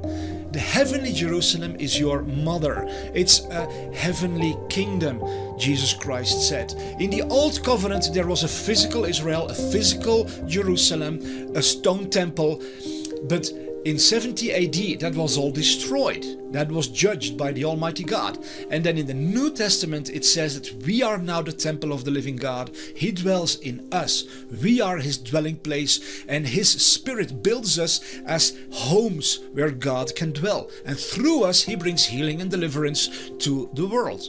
So we have two completely opposite mindsets. In the time of Jesus, the Jews wanted a political and military kingdom. That's why the apostles joined Christ. That's why Jude, who betrayed Christ, followed him. He expected Christ to restore Israel in a military, political way. And when Jesus didn't do that, and when it was clear that he was going to be killed by the Jews, then Jude betrayed him. He thought, this guy is not going to restore a political military Israel. He is in no way anything that I thought he would be. He's not going to be our world leader who will bring peace over all of humanity from Israel. So Jude betrayed him, and that caused Christ to be murdered. The apostles also left Christ. They were disillusioned. But when the Spirit of God came on Pentecost, all the Christians suddenly began to understand, starting with the apostles, what Christ had been explaining to them. This is not about a political military land. This is about a heavenly land. This is about the reign of the Most High God in your heart, where you are transformed on the inside, where heaven comes to dwell in your heart, and you become a completely different person, not through a religion, not through something political or social or military or whatever, but by becoming a child. Christ said, if you become like a little child, you can enter into the kingdom of heaven. So the promises that God had made to Abraham and his descendants were fulfilled in Christ. God never spoke about a stretch of desert that would be his ultimate fulfillment. He had something far more beautiful, far more glorious. He had a heavenly kingdom, a heavenly nation, people all around the world who love God. And here we come to an incredible misunderstanding concerning what it means to be a Jew or an Israelite or a descendant of Abraham. Who was Abraham? What is a real Jew? Listen carefully, even if you're not a Christian, even if you're not religious in any way, this is extremely interesting and fascinating, and it explains the core of what's going on in Israel and the agenda for world domination. So this relates to all of us, no matter our background and beliefs. So please keep watching, because a lot more will be revealed. Abraham was somebody who was faithful to the creator of life. He did not join into the demon worship and the human sacrifice and all the sorcery and magic of his surroundings. He remained faithful to the creator of all life. That's why God revealed himself to Abraham and said, Abraham, you will be the father of all the people throughout all of history who will be just like you. They will walk in your footsteps in a way that they will also love me despite evil surroundings in their culture. They will be faithful to me despite perversion and wickedness in their nation. He said, a great people will come forth from you, and they will come from every tribe, every tongue, every nation. And this will be called Israel. Israel means Prince of God, or in other words, royal child of the Creator of heaven and earth. So Israel was never meant to be a political nation. It was that for a short period to show that that doesn't work out, because the people of Israel who came after Abraham, they left the Creator. They turned back to darkness, and they went back to worshipping demons and human sacrifice. You can read that all throughout the scriptures. And God kept sending his prophets to call them back to him, but they always rejected and even murdered them. So God showed a political nation is not my idea. This is not what I'm talking about. I'm not talking about physical seed. I'm talking about spiritual seed. I'm talking about people who are circumcised in their heart, who walk with me in the midst of darkness, who are faithful to me surrounded by wickedness, who walk in faith even though their eyes can't see and their mind can't understand. They keep trusting me. That is what it means to be the seed of Abraham. We are like him. We walk like him. We live like him. We walk in his footsteps. And that's why the prophet Isaiah and the apostle Paul clearly said that only a very small portion of ancient Israel was truly Israel. Only those who were truly faithful to God. The vast majority of ancient Israel turned their back to God and were just as wicked and satanic as the other nations who practiced human sacrifice and demon worship and all kinds of magic and sorcery. So Abraham is the father of faith. His seed is not genetic. His seed is spiritual. That's why Christ said the people who listen to the Creator, who listen to God, and who do what he says, they are the children of God. They are my brothers and sisters. And that's why the Apostle John said it's impossible to become a child of God by ways of genetics or lineage or by the will of a man. You become a child of God by accepting Christ whom he sent, by believing what God says. Well, in the time of Christ, you had Jews who accepted Christ and you had Jews who rejected him. The Jews who rejected Christ were the ones who wanted a military political kingdom. They wanted to defeat the Romans and establish a military nation that would rule the whole world. They interpreted the scriptures in a very earthly way, why Christ said it's only by the Spirit of God that you can worship God and that you can understand it. And that's why the Apostle Paul also said we have the mind of Christ, we have the mind of the Spirit who reveals the mysteries of God. And the mystery of God was that the promises that he had been making were fulfilled in Christ. And that's also why it says that all the promises of God are yes and amen in Christ, not in a political military nation. So this is in a nutshell what the Bible really says. This is also the core, the heart of the Christian faith. God dwells in the heart of man. He doesn't dwell in a temple built by man. He dwells in the heart of man, which is built by the Spirit of God. Our life, our mind, our thoughts, our actions, our entire existence becomes a home for the Creator to express His love and to show His love to the rest of humanity.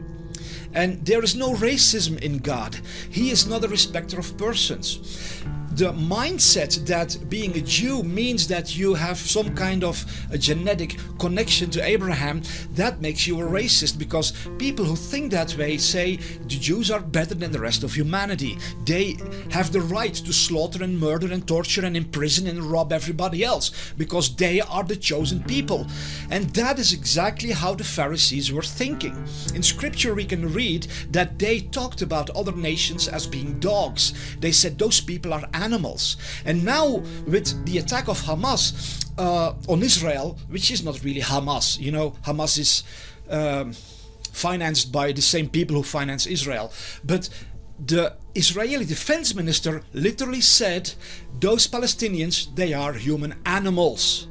So that is the racist mentality of these people who think that being a Jew means that you are better than other people.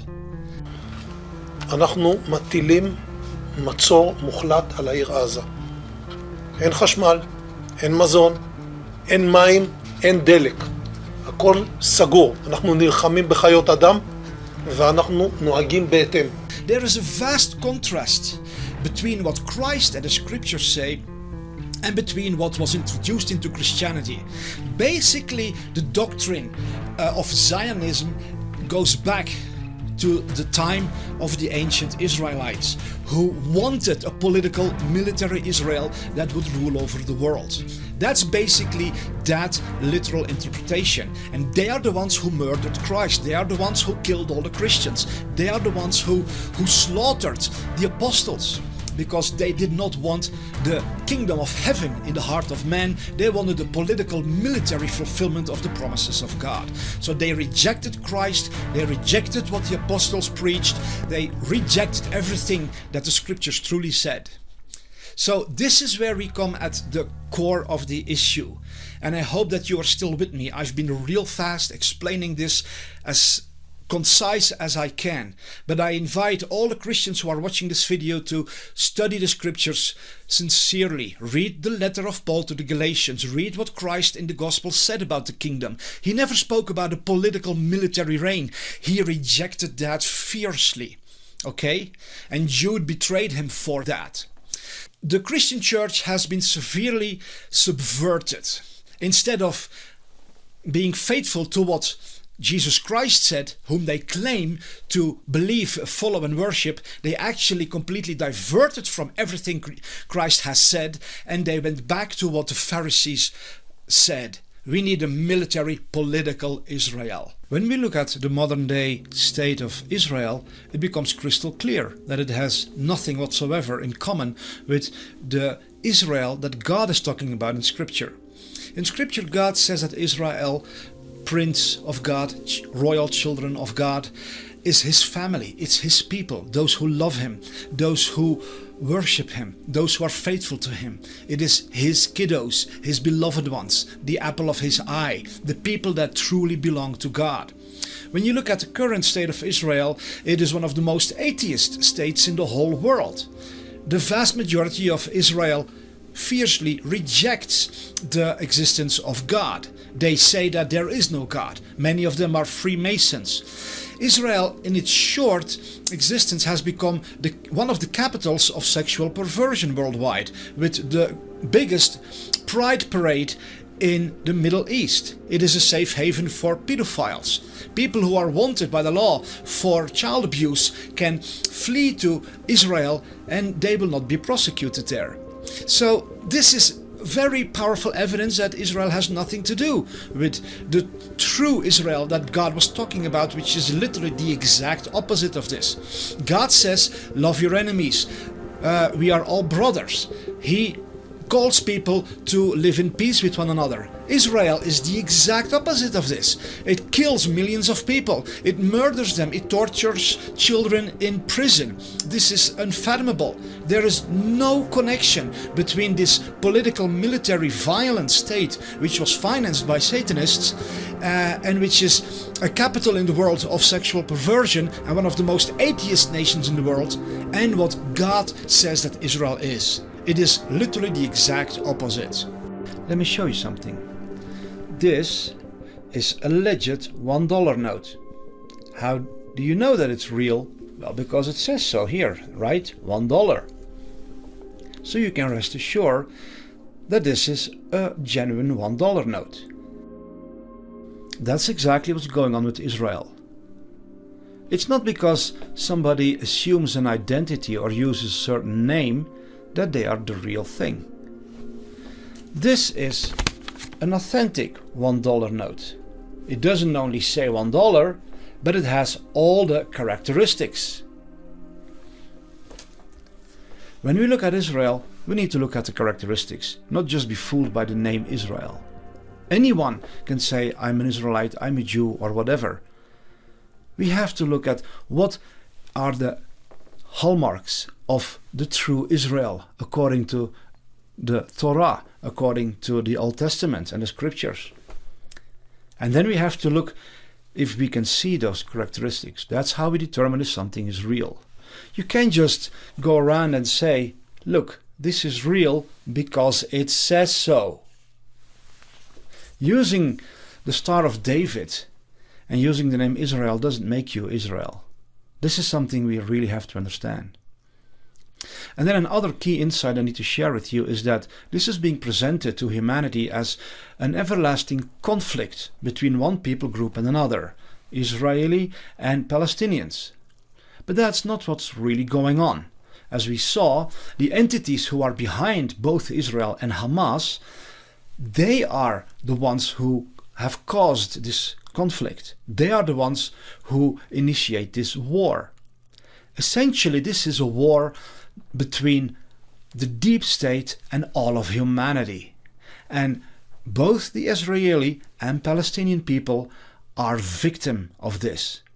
We are all being fooled by a very powerful and very cunning group of people who operate behind the scenes and who pull on the strings.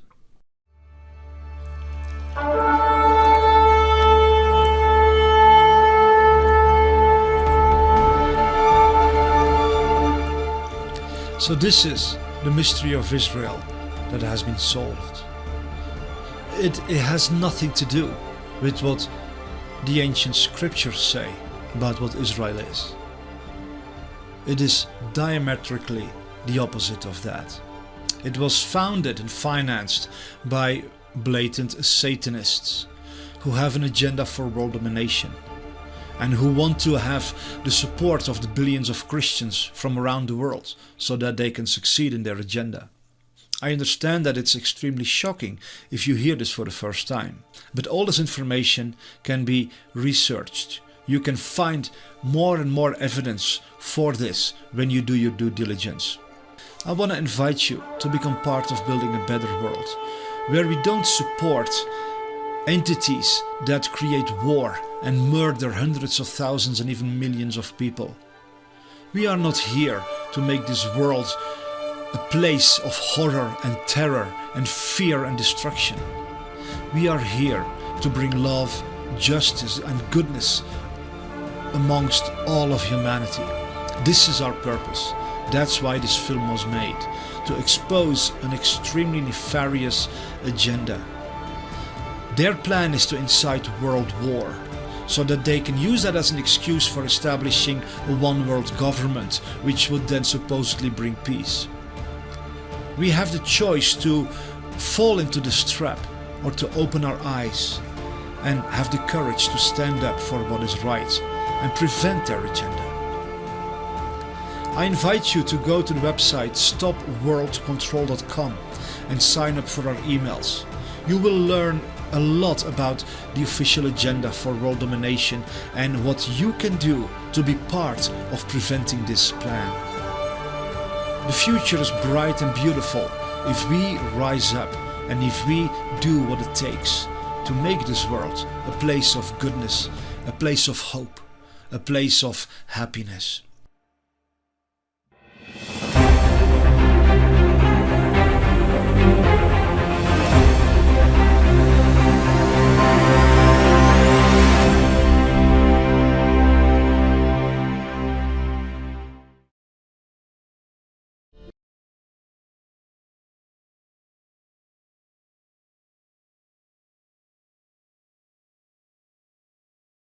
Ukraine is good for business.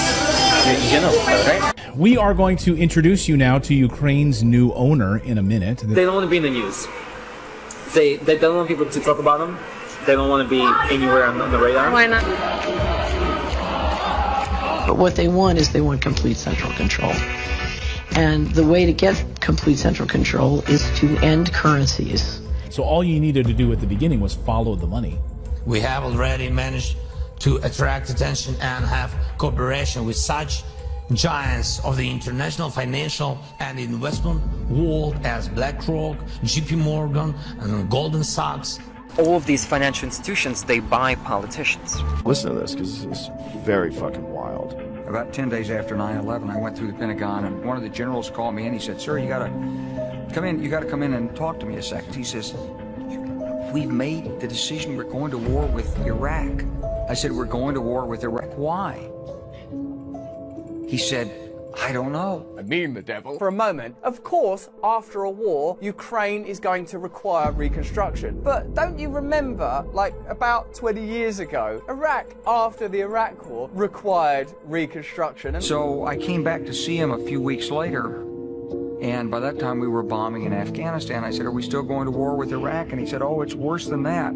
He said, "I just got this down from upstairs," meaning the Secretary of Defense's office today, and he said, "This is a memo that describes how we're going to take out 7 countries in 5 years, starting with Iraq and then Syria, Lebanon, Libya, Somalia, Sudan, and finishing off Iran."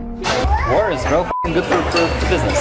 I work for a company called BlackRock. BlackRock has done a deal with Zelensky to reconstruct Ukraine after the war. But don't start thinking that a taxpayer-funded war where billions of your dollars end up in the military-industrial complex means that there's anything to consider or anything to think about when it comes to the origins of this conflict or the desired outcome.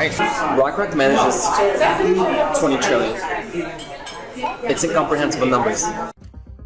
Wyobraźcie sobie firmę, która jest współwłaścicielem niemal każdej znaczącej marki we wszystkich branżach. Firmę, która posiada część udziałów i decyzyjności w takich spółkach jak Coca-Cola, Netflix, Apple, Facebook, Tesla, Mastercard, General Electric, Fox, Disney, Microsoft, Paramount, IBM, Shell, Nestle, Lloyds Bank, Citigroup, Deutsche Bank i wielu innych. Tak się składa, że nie musimy sobie tego wyobrażać, bo taka firma już istnieje i nazywa się BlackRock. BlackRock is the largest financial institution in the world, controlling $10 trillion worth of assets and with a global presence across 30 different countries. In addition to that, it runs a program called Aladdin, which analyzes and tracks investors' portfolios, and through that, it helps to manage a further $21.6 trillion.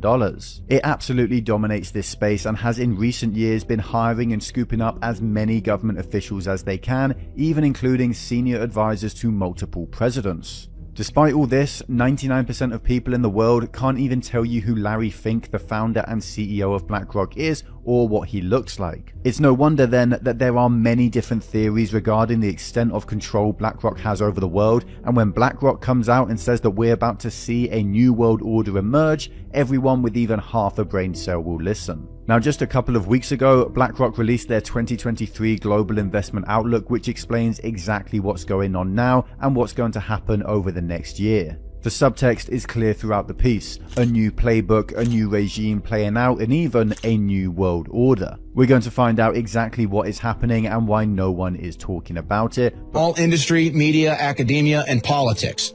Vanguard and BlackRock invest in each other through something called circular ownership. Thus, consider Vanguard and BlackRock as a monopoly that owns everything. With due diligence, you will discover that the major stakeholders of this monopoly are the Rothschild family, the DuPont family, the Rockefeller family, the Carnegie family, the Orsini family, the American Bush family, and the British royal family.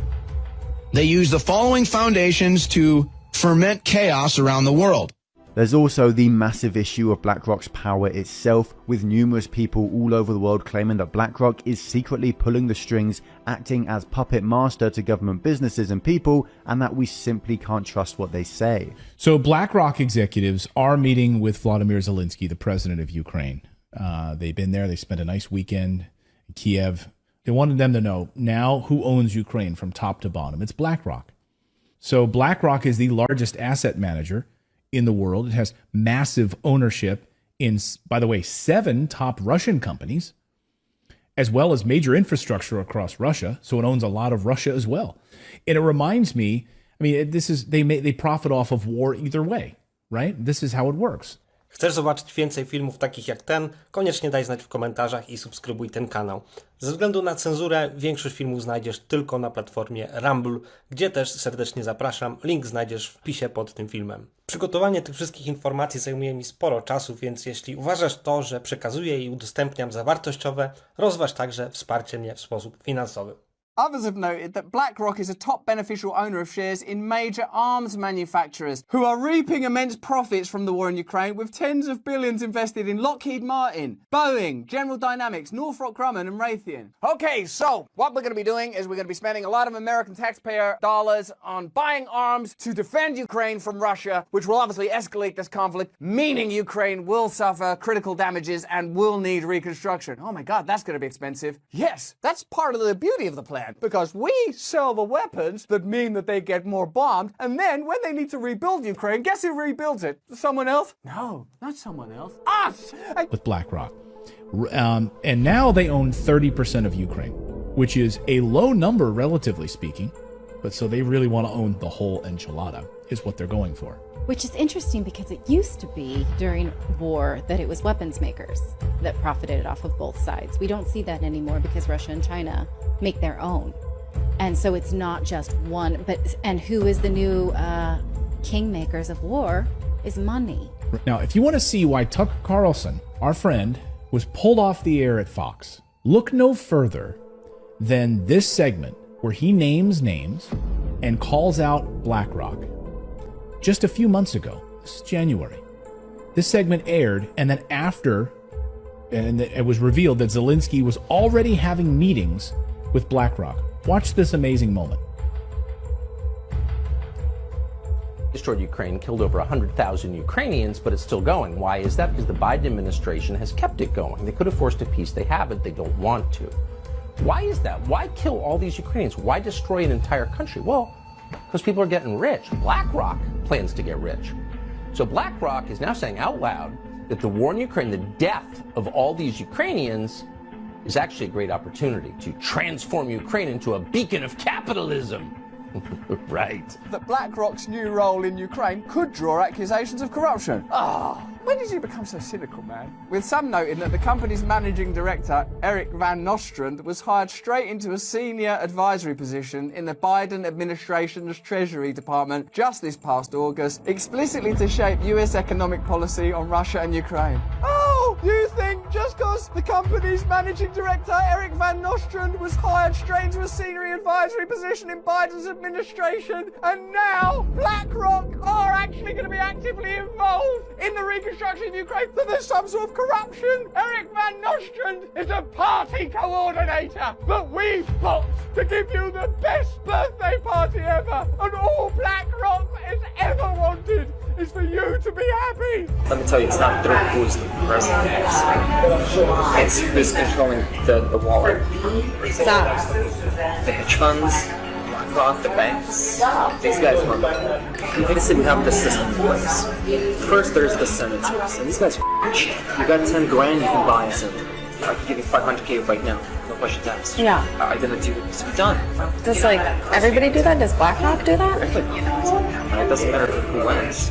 You're so right. They're in my pocket at this point. BlackRock in Ukraine, taxpayers paying for the war, so that, and all the war bills, so all of the taxpayers, you guys are paying for all of the weapons. You guys are paying for all of the bullets. You guys are paying for all of this. You guys are paying for because of higher inflation. All of it because of Ukraine. And then who profits? It's BlackRock. They get to swoop in at these deeply discounted, war-torn prices. Hey, we've got it's like a Crazy Eddie sale, for Memorial Day. Hey, we've got a war on. We've got great prices this war. Come on, who wants to come in and support it? And BlackRock swoops in with all of their money. So you're funding it, and they get to reap it, the harvest of it all. Here's Going Underground. This is a good tweet. Ukraine being privatized and sold off to companies like BlackRock while being enslaved to the International Monetary Fund, the United States, and the EU through crippling debt. And we reported on this last year here on the show. Oh, sure, the IMF will give you all of these loans, but then you'll be indebted to us for decades to come. We will own you. In August 22nd, 2019, the central bankers, the G7 central bankers, met in Jackson Hole, Wyoming. They do that every year through the Kansas City Fed. And they voted on a plan called the Going Direct Reset, which was put together by a team of retired central bankers working through the BlackRock Investment Institute. But what they want is they want complete central control. And the way to get complete central control is to end currencies and implement a financial transaction system through the vaccine passports and CBDCs or digital cash, but translate it into an all-digital system where they have complete control. Here is Serge Varley on how good war is for BlackRock's business. Do you have any thoughts on the Ukraine-Russia war? Yeah, I mean, I do have thoughts. What are they? Ukraine is good for business. You know that, right? I'll give an example. Russia blows up Ukraine's grain silos. Price of wheat's gonna go mad up. Ukrainian economy is tied very largely to the wheat market, global wheat market. Prices of bread, literally everything it goes up and down. This is fantastic if you're trading. Volatility creates opportunity to make profit. War is real good for business. It's exciting when goes wrong, right? BlackRock manages 20 trillion. It's incomprehensible numbers. Many claim that BlackRock are merely custodians of those assets and that they hold basically no power, but that didn't stop them from ousting 3 board members from ExxonMobil and replacing them with the people they wanted to run the business. BlackRock even tried to do the exact same thing to Elon Musk with Tesla back in 2018, but they were stopped because Elon owned enough of the company to shoot them down. This is despite the fact that BlackRock don't even own a single share of either of these companies. They merely hold on to those shares on behalf of their customers, but for some reason they think they should have the customers' voting rights as well. One of BlackRock's worst crimes is the growth and propagation of their ESG investing scheme, which allows BlackRock to decide seemingly at random which companies are environmental, which ones are good for society, and which ones abide by strong governance principles. And if these companies don't fit their arbitrary and completely random standards, then they're blacklisted from trillions of dollars of potential investments. Which companies do BlackRock think are worthy of our money? Well, FTX was apparently well governed and very trustworthy, ExxonMobil is great for the environment, and Coca-Cola is helping to make our society more healthy. Good afternoon. My name is Scott Ritter. Allow me to introduce myself for those who don't know me. I'm a former United States Marine Corps intelligence officer. I participated in Operation Desert Storm and served as the Chief Weapons Inspector for the United Nations in Iraq. My main interests are international relations and armed conflicts in different parts of the world. I am convinced that we all should know a little more about a person who, to the applause of those I call the global elite, is ready to fight to the last Ukrainian, President Volodymyr Zelensky. Mr. President, there have been numerous publications about you, but everything seems to disappear from the web. Your image is carefully managed and not without reason. You immediately understood why I named my film Agent Zelensky, didn't you? Let's begin. You have had many film roles. Which one is your favorite? I would say that Servant of the People is probably my favorite. The year is 2015. It's the premiere of the first season of Servant of the People series. According to the credits, the producer was Volodymyr Zelensky. In reality, he wasn't producing it by himself. Instead, his promotion had begun. No wonder such a role became one of his favorites. Zelensky portrayed the character Vasily Goluborodko, a school history teacher who becomes the president of Ukraine. I want to compare that situation to situation where, for example, you come into the plane, you boarding, and you take in your seat, and now you see the man who look like a pilot, who dressed like a pilot, who speak like a pilot, greeting passengers, but who is not a pilot at all, who is an actor, who played a pilot in response for your life. Before the presidential elections, no one had seen a single press conference from the showman. Only interviews and videos were broadcast. Well, you understand, it makes it possible to retake or rewrite a dumb answer. Almost all statements Zelensky made were on behalf of the cinematic president, Goluborodko. To all the people who want to quarrel with us, to divide our country, to separate us by color, by language, and so on, to all of you, I can't speak for myself, as I am a person of culture, so let one of the characters familiar to everyone, Vasily Goluborodko, say it. And all the rest of you, villains, go to hell. In all this story, the Ukrainian population became the object of manipulation. The creation of the TV series Servant of the People, in which he was prepared for his role, marked the beginning of imposing an image on people that he could be a potential head of state. And after that, he ran for elections. It was an absolutely skillful manipulation. Now watch the hands. The final third season of Servant of the People was released just 4 days before the first round of the presidential election. Vasily Goluborodko emerged victorious, became the head of the country, and transformed it into a powerful and prosperous nation. Damn. This is the best pre-election campaign in the history of mankind. And it worked. In real life, on the 21st of April, Volodymyr Zelensky defeated Petro Poroshenko with over 70%, 23% of the votes. Clearly, such a scenario was not created in Ukraine, nor by Ukraine. Here, our compatriots are ahead of the entire planet. The role of Hollywood in Washington, D.C., it is, first of all, it's not the decision makers, but this is creators of idea, concepts. So if the idea flying well with the audience, you can repeat that idea in real life, in real politics, and it's gonna play. So this is similarity in that Servant of People TV series and a film that Chris Rock produced and directed, Head of State, when it was a black president who come from a Democratic Party and served the people. And if this works, why not replicate the scheme in a country close to Russia? And why not elect someone there based on the same principle? Someone who is unconditionally following orders. That is a carefully prepared operation by one of the intelligence services, or all of the intelligence services in the United States and in NATO, to make sure that their guy is in charge and will do what they tell him to do, rather than somebody who has ideas of his own. A carefully prepared operation by one of the intelligence agencies. What a revelation. Michael, thank you for this. It allows us to look at the following facts with an understanding of who is behind them. Let's figure out how and with whose help Washington started pushing actor and comedian Zelensky. Игорь Валерьевич Коломойский. Ihor Valerievich Kolomoisky. Do we have any connection? Yes, of course. Well, we have business relations. We are TV partners. We all work for these. How many? 5 or 6 families. 5 or 6 families. Was I rewatching The Godfather just now? As if Zelensky is talking about the mafia. And it seems to be true. Igor Kolomoisky is a billionaire and an oligarch.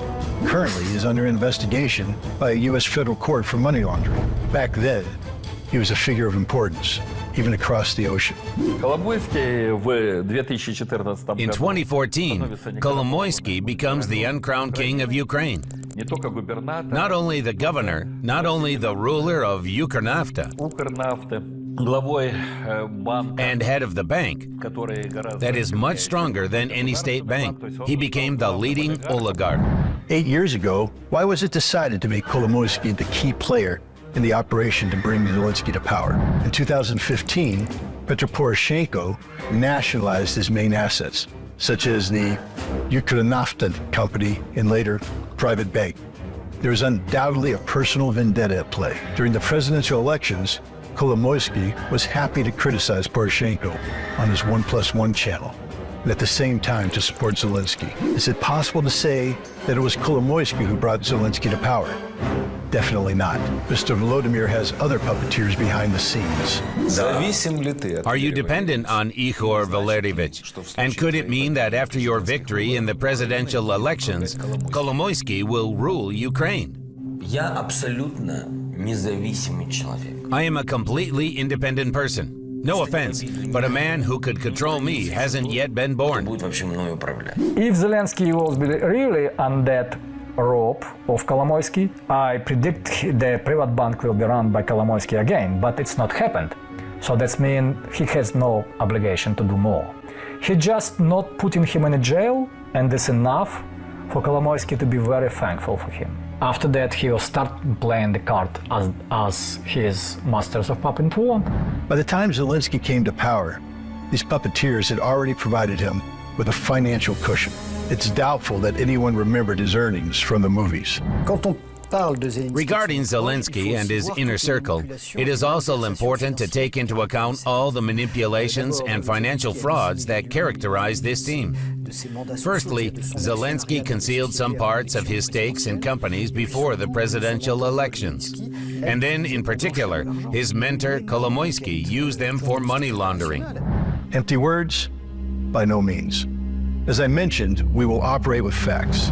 In the fall of 2021, investigative journalists published the so-called Pandora Papers. Nearly 12 million confidential documents from financial companies in different countries were revealed, including offshore data on 35 world leaders. Volodymyr Zelensky and his partners from the Cartel 95 studio were among them. The Ukrainian president indeed owned offshore companies, including a stake in Maltex Multi-Capital Corporation. Zelensky modestly omitted this information in his declaration. But most importantly, in 2012 to 2016, Kolomoisky transferred $41 million to Zelensky's offshore company. He could be jailed in a normal country for such an offense. But this is Ukraine, and Zelensky is its president. And according to the offshore documents, he is a very wealthy president. Are you planning to use the state residences? Guys, let some kids live in these residences. Like some vacation camps for people who really need it. In my opinion, it sounds cute, especially when you don't know about the residency he owns. Ready to find out? Let's go. Firstly, a villa in Miami for himself, worth $34 million. I've been to Florida and can understand the taste of the president of Ukraine. Secondly, a house in Israel for his parents on the shores of the Mediterranean Sea. It's worth $8 million. Europe, Zelensky prefers Italy. Tuscany, the best wines. By the way, one of the most expensive resorts in the country, Forte del Marbi. Houses here are worth their weight in gold. In 2017, together with his wife, he bought a villa 600 meters from the sea. According to the declaration, it was worth about $3.8 million at that time. Is that all? Not at all. From the south, we moved north. Not to Siberia, of course, but to London. Old Center, legendary Baker Street, opposite the Sherlock Holmes Museum. There's another Zelensky residence, an apartment worth $3 million. Why?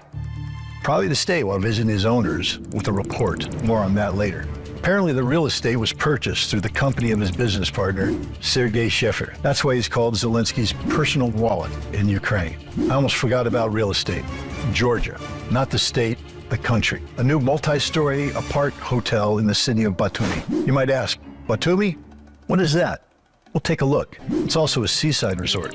Apartments are under renovation, but an expensive finish, panoramic windows, and views of the city and the mountains. Hint, that it was built for well-to-do people. At least 5 apartments here belong to Zelensky. Finally, the settlement of Levadia, an elite residential complex emperor.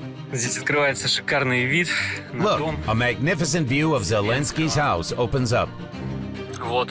Here it is, a seashore over there. Lions, wide staircases, and columns. On the roof, there's a luxurious terrace, a pool, and a wonderful sea view. But guys, it's Crimea. Crimea, which is currently under Russian control. Zelensky made a mistake here, and the Russians will surely figure out how to use it to their advantage. Zelensky's penthouse was purchased here in 2013, right before the so-called Crimean Spring. Nowadays, such a property could be worth about $1 million. However, a different amount is stated in his declaration. 1,384,000 hryvnias, or about $164,000. Well, we don't even need to mention the real estate in Kyiv or the official residence of the head of the republic in Koncha-Zaspa.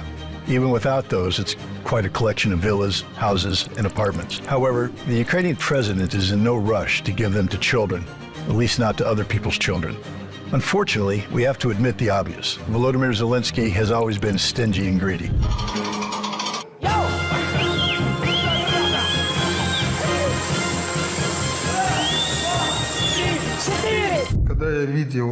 When I saw this person running between tables and collecting tips, roughly speaking, making compliments with an ugly smile, right from that moment, he disgusted me. He was performing at events where the payment had already been made in advance. His group was paid in cash, and still, he was running around collecting money from the tables. It showed what he had initially been like. He was visiting Hollywood here in Los Angeles. He privately requested for meeting with and some kind of arrangements to meet and have a dinner with the famous Hollywood stars like Leo DiCaprio or others. In private, not through the protocol. As a president, already sitting president who wants to private dinner with a great star. This is telling a lot about his greed, about his ego. Actors are forgiven for having villas worldwide and making big money. That's their personal business. But there are questions for a president who presents himself as a man of the people and a fighter against corruption while hiding a dirty history of money laundering. These mythical Ukrainian roads are only built and repaired in someone's vivid imagination. The most ambitious project of the Ukrainian president turned out to be the biggest, with a capital B, embezzlement. In the spring of 2020, Zelensky promised to build and repair 6,500 kilometers of roads in Ukraine in a couple of years. In autumn, the Prosecutor General's Office of Ukraine discovered that 129 billion hryvnias went to the big construction project, though only 127 billion were allocated from the country's budget. At first I thought maybe Zelensky wanted to build roads not only in his country, but maybe also in Poland. Nope. Just 4,000 kilometer of roads cost 120 billion hryvnias. By comparison, in 2018, only 40 billion were spent on 3,800 kilometers of roads. So the cost per kilometer tripled. Meanwhile, the same companies won a significant part of the tenders. There was a lack of funds, but roads are sacred. That's why 1 billion hryvnias from the COVID-19 fund were allocated to construction, while thousands of Ukrainians were dying from the virus. Moreover, 62 billion hryvnias allocated for cancer treatment were also spent. Meanwhile, Ukraine ranked second in Europe in terms of oncological diseases. I thought that the systemic corruption built by Poroshenko in Ukraine could not get any worse, but Zelensky surpassed him. There are no standards, no principles at all. In 2015, The Guardian named Ukraine the most corrupt country in Europe. You might say, that was before Zelensky. What about 2023? Well, nothing has changed. Zelensky continues to steal and deceive. Do you remember his words? Our first task is a ceasefire in Donbass.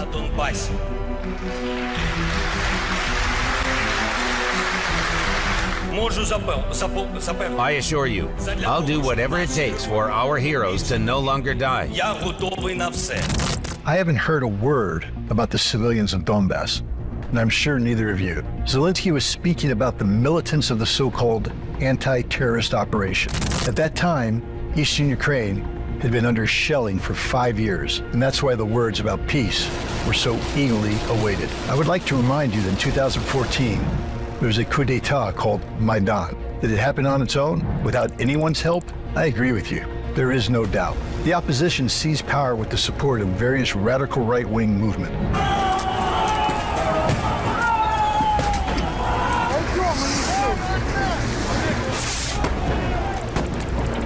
The eastern and southern regions of the country stood against the new illegal government, but the resistance was brutally suppressed.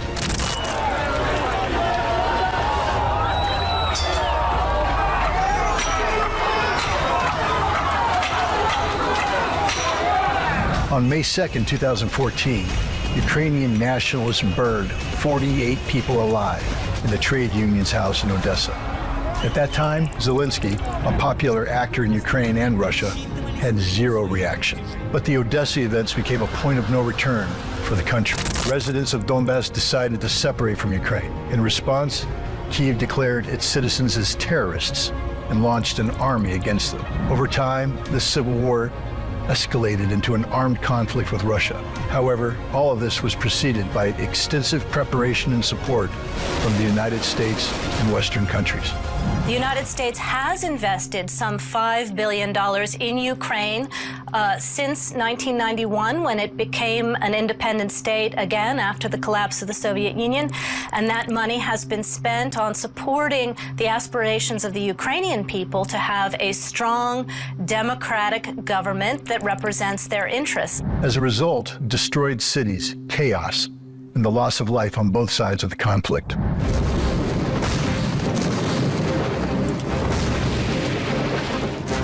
In our country, it's usual to blame everything on Russia. But what did President Volodymyr Zelensky do himself to prevent this horror? Firstly, he could have implemented the Minsk agreements. In September 2014, Russia, Ukraine, Germany, and France signed them. One of the critical conditions for peace was granting special status to Donbass. December 2019, a joint conference following the Normandy format meeting. It is necessary, of course, to extend the agreement term on the special status of certain regions of Donbass, and ultimately make this norm permanent. Here comes the moment for Zelensky to repay debt, for wealth, for coming to power.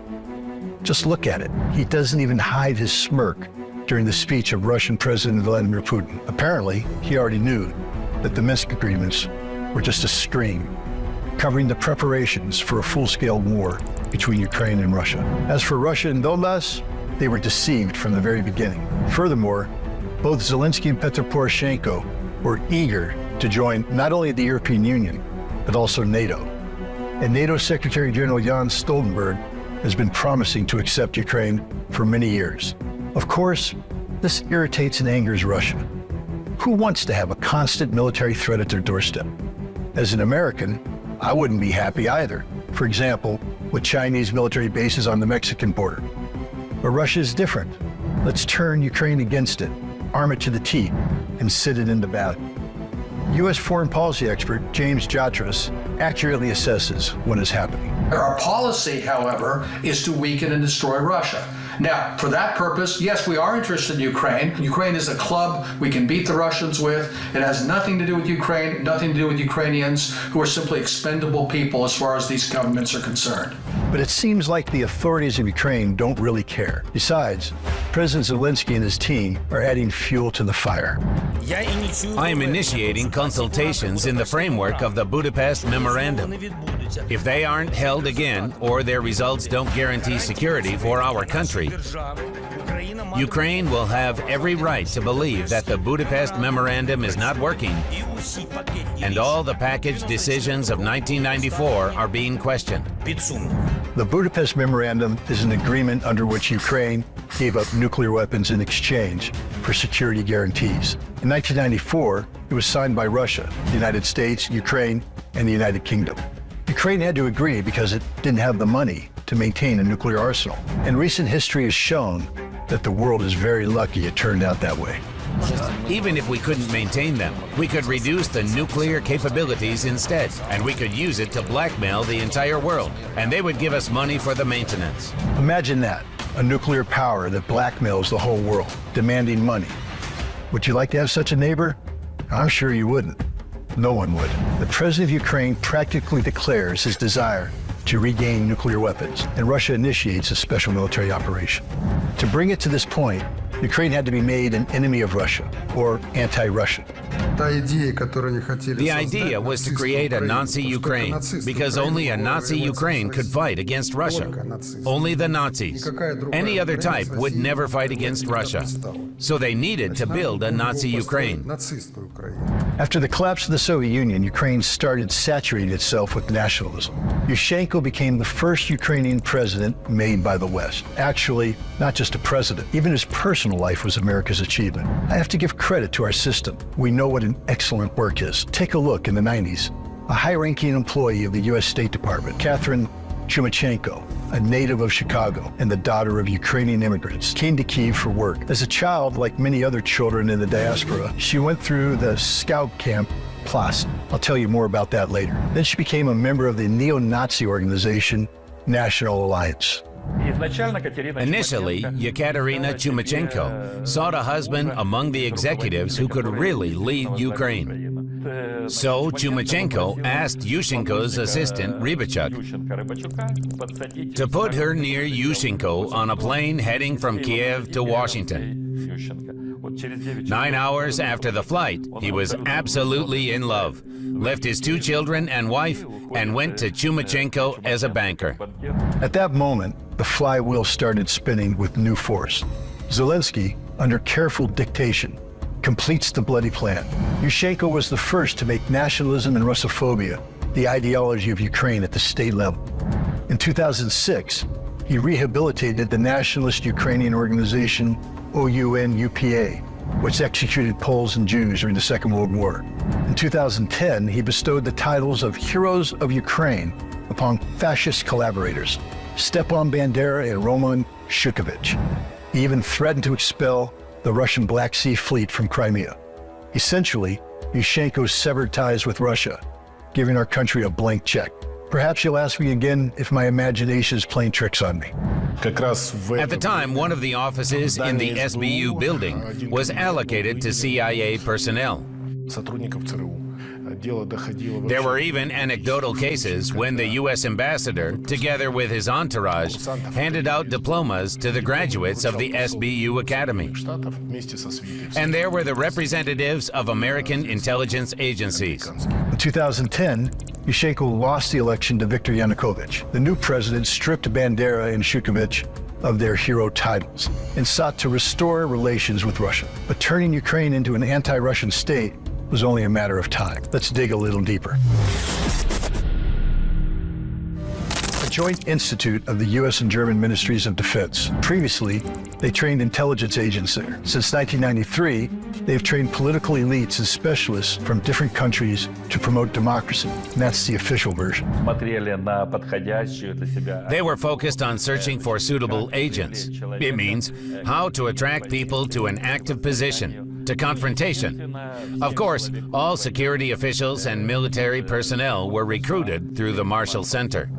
Graduates of the Institute, ministers, ambassadors, parliamentarians, and advisors. 14,000 significant people from 157 countries, including Ukrainians. The program consists of lectures, seminars, internships at major universities in Western Europe and the United States, receptions, and museum visits. But the main thing is career advancement in their homeland. This is what Ukrainian political scientist Andrei Mishin could have obtained. In 1998, he worked at the Ukrainian Ministry of Foreign Affairs and was preparing an important agreement with Russia. It was about military political cooperation.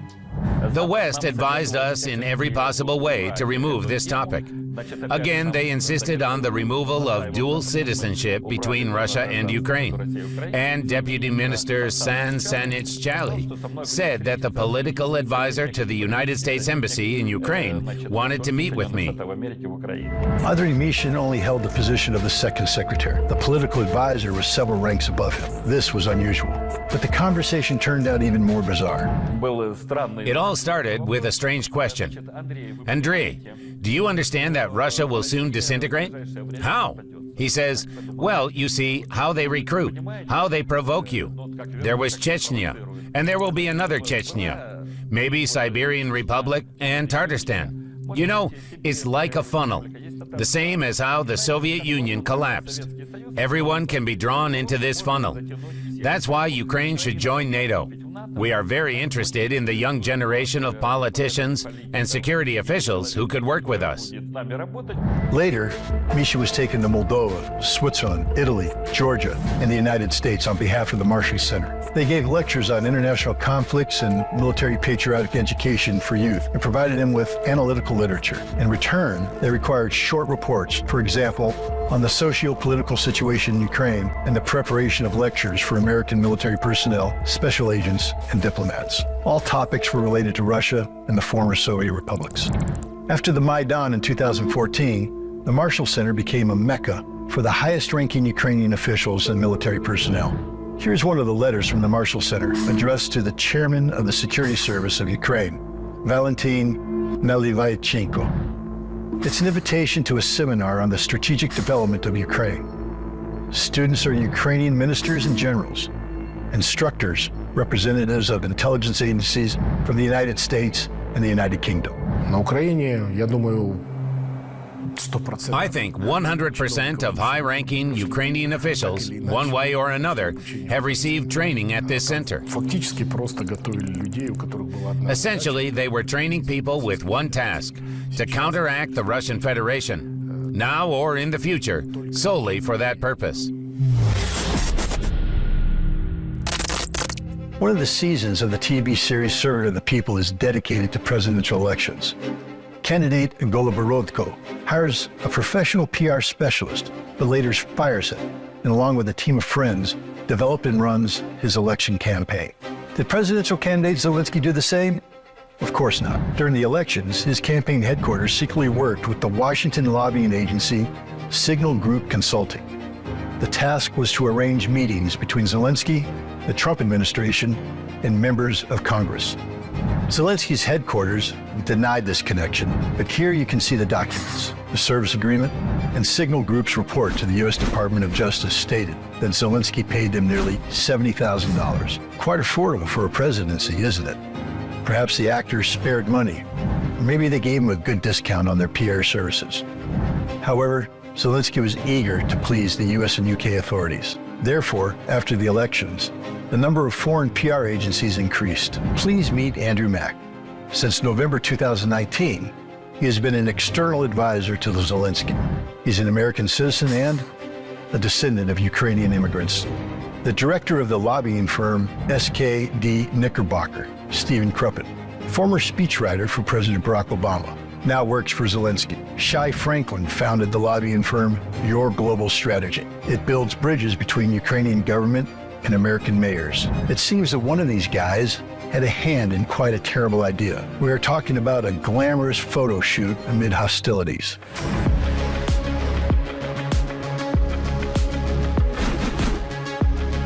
The main character of the photo session is the First Lady of Ukraine, Olena Zelenska, a desperate housewife alongside her brave hero husband. Zelensky, as usual, looks unshaven and stern. His military style complements his wife's luxurious outfits. Take note of how well she wears the $7,900 Louis Vuitton coat. The extras are wearing uniforms from the military brand 5.11 Multicam. The average cost is about $8,000. The very famous and expensive American photographer Annie Leibovitz did the photo shoot. In the past, she worked with John Lennon and Demi Moore. Her fee for a single working day is $75,000. It goes without saying, the team of stylists, makeup artists, and journalists surely didn't work for free. Those who have forgotten, during this time, innocent people are suffering and dying. The country is devastated and heavily reliant on foreign aid. Because Because of this, the photo session did not sit well with some Ukrainians and foreigners. Some even compared the Zelensky's photo shoot to the pictures of Adolf Hitler and Eva Braun. And all of this is part of the payment for Zelensky's hard work as an agent serving America and the British Crown.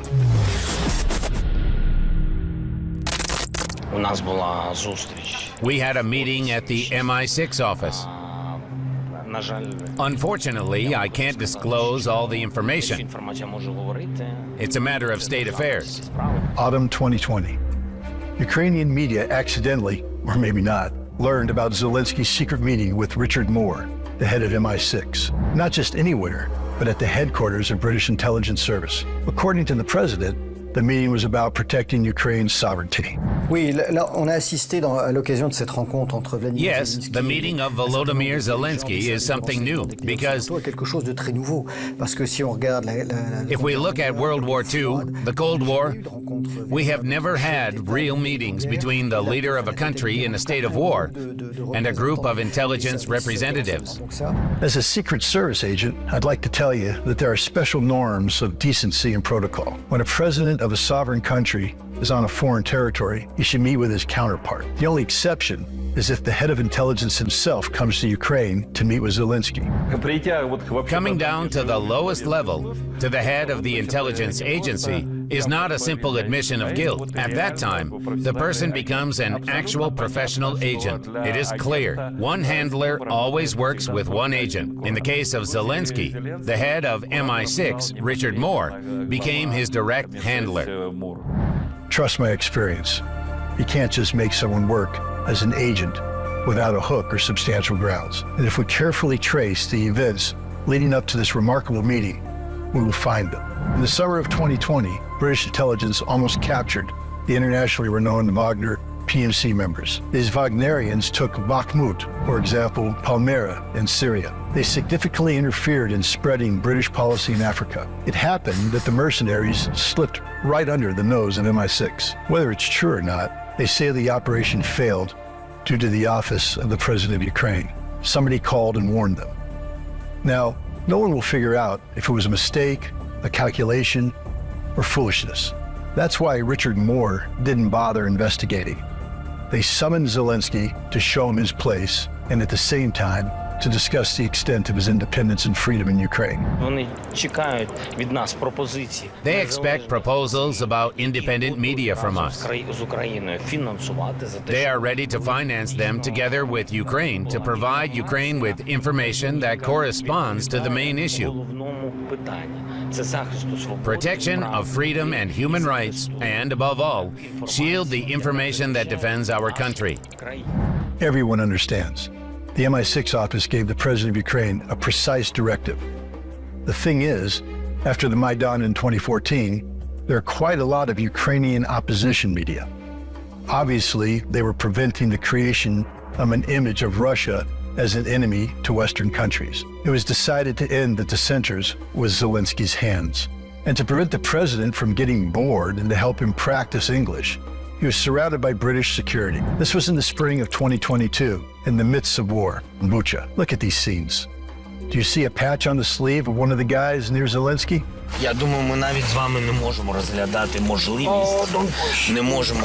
The Ukrainian flag is upside down. A local would have been shot on the spot for this. But this guy is okay. Do you know why? Because he has the right to. He is a foreigner, like everyone else around Zelensky. In fact, judging by their pronunciation, they're British. As we can see, Zelensky's security team consists of Brits. Quite marvelous, because we have the so-called Ninth Administration, the President's security, with 1,800 professional military guys, special forces, and combat swimmers. Well, not surprising. Firstly, UK intelligence services most likely helped Zelensky with the theatrical staging in Bucha. Secondly, the British follow every step of their agent, even during the meeting with the Pope. Oh, this episode deserves special attention. It seemed to me like a meeting between a priest and a devil. Judge for yourselves. Zelensky went to the Vatican in a black sweatshirt with the emblem of the UNO, Ukrainian Nationalist Organization. He gave the Pope an icon with a black silhouette instead of Christ. which is outright Satanism according to church canons. He plopped into a chair before the host. For those unaware, this is a gross violation of etiquette. And he didn't pay much attention to Pope Francis's peaceful initiatives. Italians considered that rude. I'm sure this whole comedy was a distraction. The central communication of Zelensky took place not in the Pope's office, but in the next room, without the involvement of Pope Francis, but with the participation of the Minister of Foreign Affairs of the Holy See, Archbishop Paul Richard Gallagher, a native Brit whose cardinals are conducting powerful propaganda in Ukraine.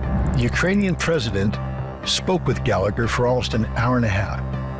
But the main detail is that the head of MI6, Richard Moore, was also present at the meeting in the Vatican. Maybe this fact explains the record-breaking motorcade of the leader of independent Ukraine over 20 cars. To be sure that that guy do not make a trick to suddenly make a peace with Vladimir Putin, they take hostages his kids and a wife in Great Britain. This is another layer of security for masters of puppets. How is it possible to reprogram the whole country and its people against Russia? How is Ukraine paying back now? I'll tell you more in the next episode. We've just started.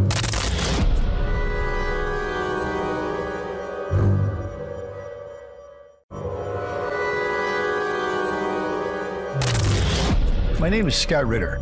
In the first episode, I told you how Volodymyr Zelensky came to power, who he really is, and who recruited him. Everyone knows that agents are given tasks. Zelensky is no exception. However, in his case, it's more like obligations, debts that cannot be ignored, like a deal with the devil. Over the course of 4 years of presidency, he has accomplished or brought to fruition at least 10 important tasks. Each of them, to varying degrees, has contributed to the destruction of Ukraine. Today, we'll examine all of them in detail. So task number 1, to eliminate the Russian language. If people in the East and Crimea want to speak Russian, let them. Leave them alone. Provide them with the opportunity to speak Russian on a legal basis. Language should never divide our home country. 2014, the words of this charming guy in a t-shirt resonated with many people in Ukraine, not just Russians. There were also many Ukrainians who spoke Russian and feared its prohibition. There were reasons for these concerns.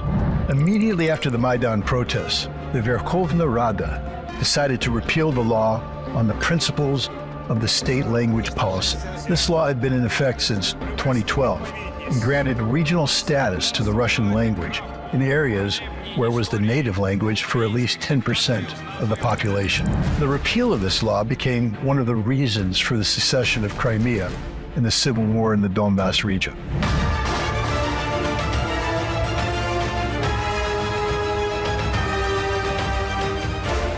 In the meantime, Zelensky himself had always spoken Russian and, most importantly, had defended it for many years until he became the president. In 2020, Zelensky made all schools in Ukraine Ukrainian language only. In my home country, the United States, documents and websites are created in 2 languages, English and Spanish. There are many Spanish language schools, and no one forces them to switch to English. This is fair and understandable. What's not understandable, why is English and not Russian the second language in Ukraine? Can you explain that to me? Are there many English, Americans, or Australians there? The greatest inconsistency in what Zelensky and the Kiev government say lies in the fact that after starting the civil war in 2014, while attempting to restrict and prohibit the use of the native language by the population of Donbas, they now say, we will unite all territories into one nation. However, what is happening in Donbas today is an attempt of the Western Ukrainians, Galatians, and those who are anti-Russian to carry out ethnic cleansing. This presents a real problem, and this aspect is often silenced in the West. Not only is it being silenced out, the West also supports it, and Zelensky is happy to do his best.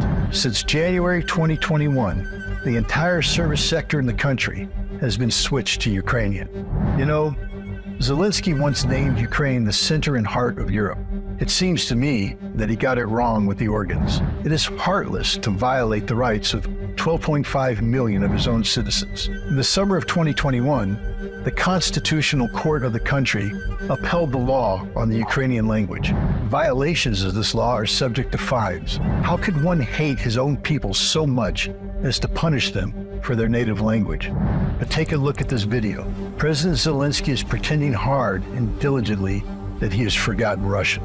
Далее гуманитарная катастрофа однозначно внутри, в городе, потому что заехать продукты питания, лекарств, составляются списки. Наши ребята составляли, я знаю, составляли списки, военные ребята, все, кто в полоне, в плену, да, все, кто в плену. Perhaps someone will tell him that this is a disgusting play that won't convince even a child. Another obligation of such type to Western handlers was task number 2, to finalize the church split. Suitcase, train station, Russia. April of 2023. Siege into Kyiv, Puzle, Lavra. What you see is a result of a long and painstaking work of my fellow countrymen. In December 2018, the Orthodox Church of Ukraine, or OCU, emerged in Ukraine with the support of Petro Poroshenko and the United States. One might wonder why. The Ukrainian Orthodox Church of the Moscow Patriarch already existed in the country, but apparently the term Moscow was a significant hindrance for the Ukrainian authorities to pray. That's why they created their own church with blackjack and their own tomos. In 2019, the OCU received a decree from the Ecumenical Patriarch of Constantinople, granting them autocephaly, that is, the independence from the Russian Orthodox Church. It formally remained part of the Russian Orthodox Church. Except for that formality, everything that Kiev possibly could have asked for was granted by Moscow. The tomos issued from Constantinople is a very different thing entirely. Supposed autocephaly, but under the control of Constantinople. That almost every detail of church life within the so-called schismatic church must be approved by Patriarch Bartholomew, who of course himself is then under the control of the State Department and the CIA. The head of the OCU, Serhiy Epiphanius Dominko, started receiving frequent visits from American guests. In 2019, William Taylor, charged the affairs to Ukraine, came to meet him. And in January 2020, former CIA Director and U.S. Secretary of State Mike Pompeo paid a visit. The purpose of this visit will be revealed by him a bit later. I made sure the U.S. supported international recognition of the Orthodox Church of Ukraine, helped the Metropolitan escape Russian influence. Epiphanius awarded Mike Pompeo with a medal for this. Then there were meetings with Kurt Volker, the former U.S. Special Envoy for Ukraine. After that, there was a meeting with U.S. Secretary of State Antony Blinken. The meeting's schedule resembled that of a foreign affairs minister. Americans used Zelensky to complete the division of Ukrainian Orthodox believers into the right and wrong factions. The right ones attended the sanctuaries of the new church, while with the assistance of the Ukrainian authorities, they seized temples from the canonical church and expelled the priests. Finally, the situation escalated to the Kyiv-Pechirski Lavra. As far as I know, it is one of the most important and ancient Orthodox shrines, dating back over 1,000 years. Unfortunately, the Kyiv-Pechirski Lavra was under the administration of monks from the Canonical Orthodox Church of the Moscow Patriarchate. The Ministry of Culture of Ukraine decided it was heresy and terminated the lease agreement with the monastery. Security forces and nationalists besieged the walls of the Lavra.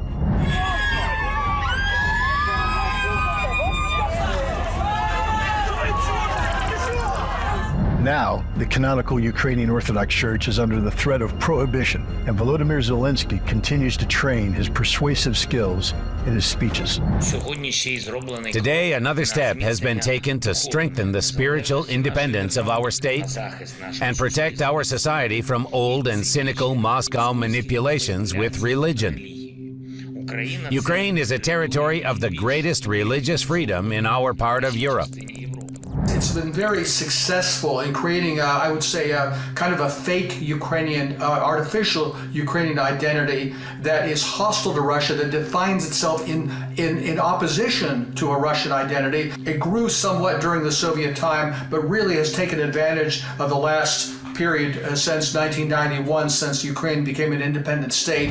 In this substitution of Ukrainians' identity, common roots are being torn apart and common shrines are being violated. The great victory over the Nazis in 1941-1945 had always united this nation. Even Volodymyr Zelensky recalled it not long ago. You know, my grandfather, Simeon's brothers, and their families were killed by the Nazis. At that time, my grandfather was at the front. In the end, he endured the entire war and returned as a victor. Volodymyr Zelensky's grandfather, Semyon Ivanovich, commanded a mortar platoon during the Great Patriotic War. In Soviet Ukraine, people like Semyon Zelensky were glorified with monuments and memorial sites. However, under Volodymyr Zelensky, all of these monuments have been destroyed, as it was in the 1940s under Hitler. Rewriting history has become the third task for Zelensky. Victory Day on May 9th was replaced with Europe Day by the President of Ukraine. If he remains in power a little longer, I am certain that Ukrainians will start celebrating July 4th, the Independence Day of the United States, together with us.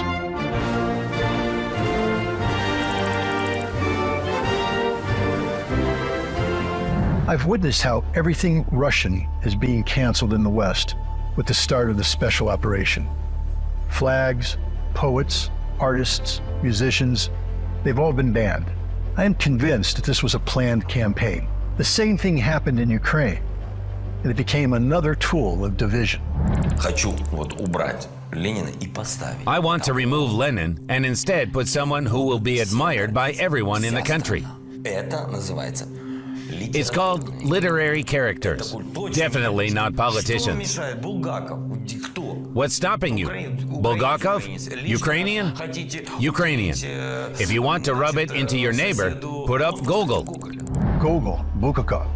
Under President Zelensky, Bulgakov was officially labeled as Russophobic, and his memorial plaque was removed from the wall of a university in Kyiv. Writer Nikolai Ostrovsky, who apparently came from Ukraine, didn't satisfy him either. Scientist Mikhail Lomonosov, writer Maxim Gorky, and finally, Alexander Pushkin. The great writer was the one who offended Ukrainian authorities the most. But what about freedom of speech and the media? It was precisely this issue that the head of MI6 discussed with Zelensky during their face-to-face meeting in London. There, Zelensky was given task number 4. I personally stand for freedom of speech, and you know that very well. I will never in my life shut down any channels. I don't have the right. I don't have the authority. Just a year and a half later, with full belief in the circumstances presented, following the teachings of Stanislavski, he made the following statement. This trio of channels contain talking armies that deceived and brainwashed you very professionally. On February 3rd, 2021, 3 Ukrainian television channels, ZIK, News 1, and 112 Ukraine, were shut down. The decision was made by the National Security and Defense Council under Zelensky's order, of course. There is currently no threat to freedom of speech or media business in Ukraine. I will repeat those words. There is no threat to freedom of speech. This was said on the day when 3 television channels were shut down. A year later, Zelensky fulfilled another obligation. Let's call it task number 5. He banned the opposition. Certain political parties' activities are suspended at the time of martial law. On March 20th, 2022, the National Security and Defense Council of Ukraine, under Zelensky's orders, banned 11 opposition parties. No one in Ukraine objected to the funeral of freedom of speech. Those who could have objected were either killed, arrested, or fled the country. We were told that under Zelensky, dollar would cost 45. There would be chaos in Ukraine, there would be war. But none of this happened.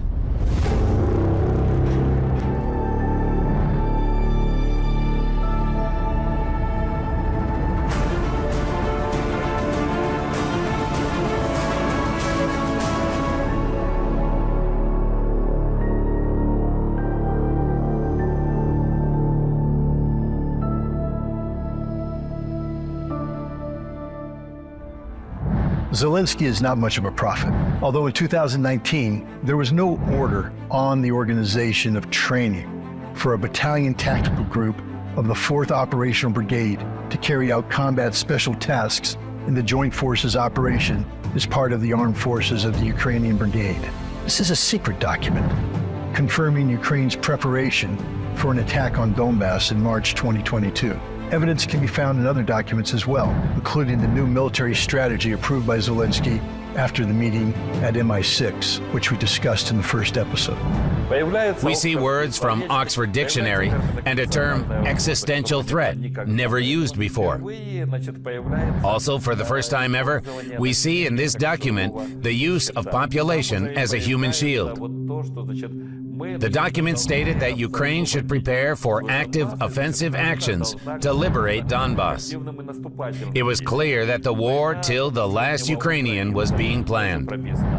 As you can see, the provocation was successful. Russia struck a few days earlier than Ukraine, and Zelensky was taken aback and frightened. On my way from the Kremlin, I called Zelensky and said, "Listen, I just came from a meeting. Putin has no intention of killing you." Zelensky asked, "Are you sure?" I replied, 100% sure. 2 hours later, Zelensky returned to his office and recorded a video saying, "I'm not afraid. Everyone's in place. We're all working." The president doesn't leave Kyiv and stays with the people. What an artist dies. Perhaps he'll finally be awarded with an Oscar. After all, he tries his best, especially in this video. This is where I live. Is this the president's bed? Were you here on the 24th? I was. Well, we also went down to the bomb shelter. Looking at a tiny room, one can't help but sympathize with the president. This poor guy lives and works in purely Spartan conditions. So this is where I live. Well, could you say this is your home? It's my home. I've lived here for a year. I almost believed it. Alas, the head of Ukraine lied. Again. There is a well-equipped bomb shelter on Bankova Street. It was built during the Soviet era when the Soviet Union faced a real nuclear threat. These are long-term facilities that allowed every member of the apparatus to function. Not just one individual. So there are no small rooms there, of course. Well, anything can be staged.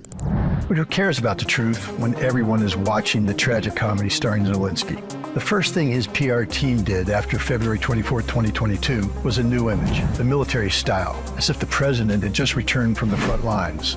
The unshaven look, the sunken face due to sleepless nights of hard work. However, narcologists would argue all the signs of cocaine abuse are evident. Constant nose sniffing and inappropriate reaction. The speech is solely from the prompter. But British specialists took precautions. They even created a hologram of the Ukrainian president.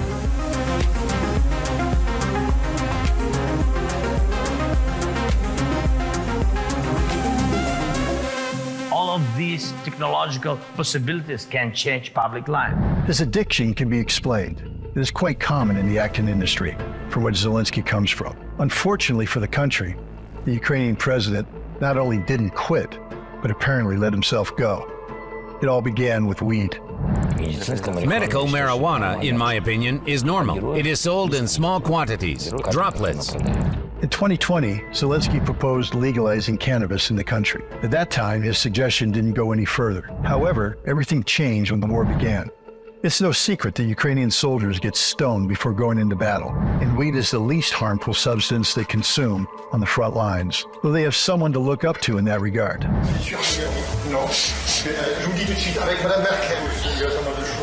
This is very pleasing to American and British intelligence agencies.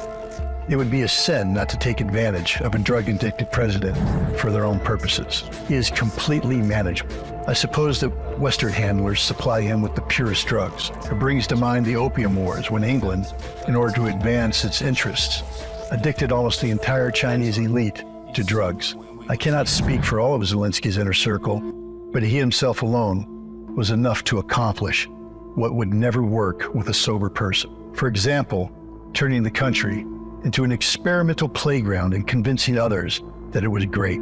We are interested in testing modern systems in the fight against the enemy, and we are inviting arms manufacturers to test their new products here.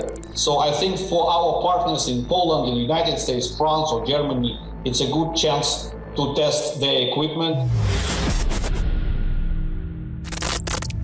The sixth goal Zelensky was tasked with was to turn Ukraine into a testing ground, not only for weapons, but also for experiments on people. In 2005, the Defense Threat Reduction Agency, or DTRA, was established in the country. This is a pet project of the U.S. Department of Defense, and one of its tasks is to study biological threats, including deadly viruses and bacteria. Since 2005, the American side has been involved in modifying Ukrainian laboratories, selecting and training personnel, and gradually advancing its interests, goals, and tasks in the research field. They are approaching the old Soviet developments. The collection of pathogens and strains in Ukraine, remaining from the Soviet Union, was estimated at $2 billion. The American side did everything to obtain this collection. After the Maidan, the DTRA expanded its operations in Ukraine with the assistance of Elena Suprin, a U.S. citizen and the daughter of Ukrainian immigrants. In Ukraine, she served as the acting Minister of Health. Suprin opened the doors of all biolaboratories in the country to Americans, and they even allowed to establish new ones. From that moment, mass experiments on Ukrainians, both civilians and military personnel, have begun. And in the documents of the DTRA, a new abbreviation appeared, UP, which stands for Ukrainian Project.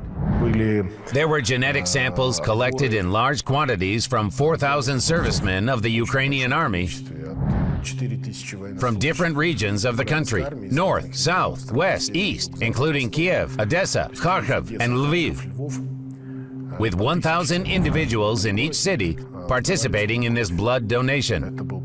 This was part of the UP8 project.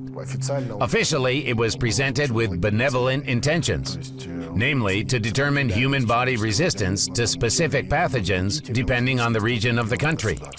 According to some reports, in January 2016, in Kharkiv, approximately 20 Ukrainian soldiers died within 2 days from a flu-like virus. Another 200 soldiers were hospitalized.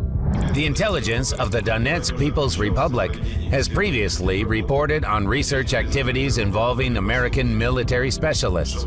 Research took place in a closed laboratory located in the village of Shelkostansia. It is situated 30 kilometers from the city of Kharkiv. According to our information, the leakage of the California strain of deadly influenza occurred precisely from there. From this day onwards, Ukraine turned into a petri dish. Outbreaks of cholera, hepatitis, and botulism were recorded here. But what wouldn't you do for the sake of science, especially in a foreign country? Therefore, in 2020, DTRA spent another $80 million on research in Ukraine. There wouldn't be an order from the U.S. Secretary of Defense to carry out work on the development of genetically targeted biological weapons on Ukrainian territory. However, it was possible that they would write an order for research to be conducted on combating certain diseases like tularemia more effectively. That's what they would write. And this is what can be found in official documents. The Pentagon's plans were disrupted by Russia's special operation. Now, the Russians could gain access to documents and biomaterials. This alarmed the United States to such an extent that in March 2022, Deputy Secretary of State Victoria Nuland let the secret out in the Senate. Ukraine has biological research facilities, which, in fact, we are now quite concerned Russian troops, Russian forces may be seeking to gain control of. Foreign specialists in the areas of plague, cholera, and hepatitis left Ukraine. Instead, the country was filled with soldiers of fortune.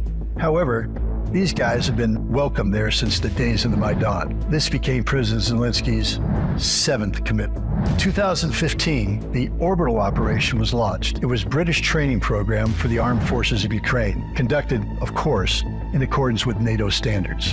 In 2016, Ukraine and the United States signed the Concept of Development of Partnership between the Ministry of Defense of Ukraine and the Department of Defense of the United States for 5 years. In the autumn of 2017, American instructors discussed logistics and cooperation with the Nazi-affiliated Azov Battalion. The following year, Azov Battalion was visited by Canadian military personnel as well. I think the Ukrainian embassy here in Washington, in violation of the Geneva Conventions on Diplomacy, recruited these people, recruited soldiers, recruited mercenaries for their war against the Russian Federation. The CIA is involved, perhaps not directly, but and military intelligence perhaps not directly, but they're there to advise, to give counsel, to make suggestions, to link people up and help with organization.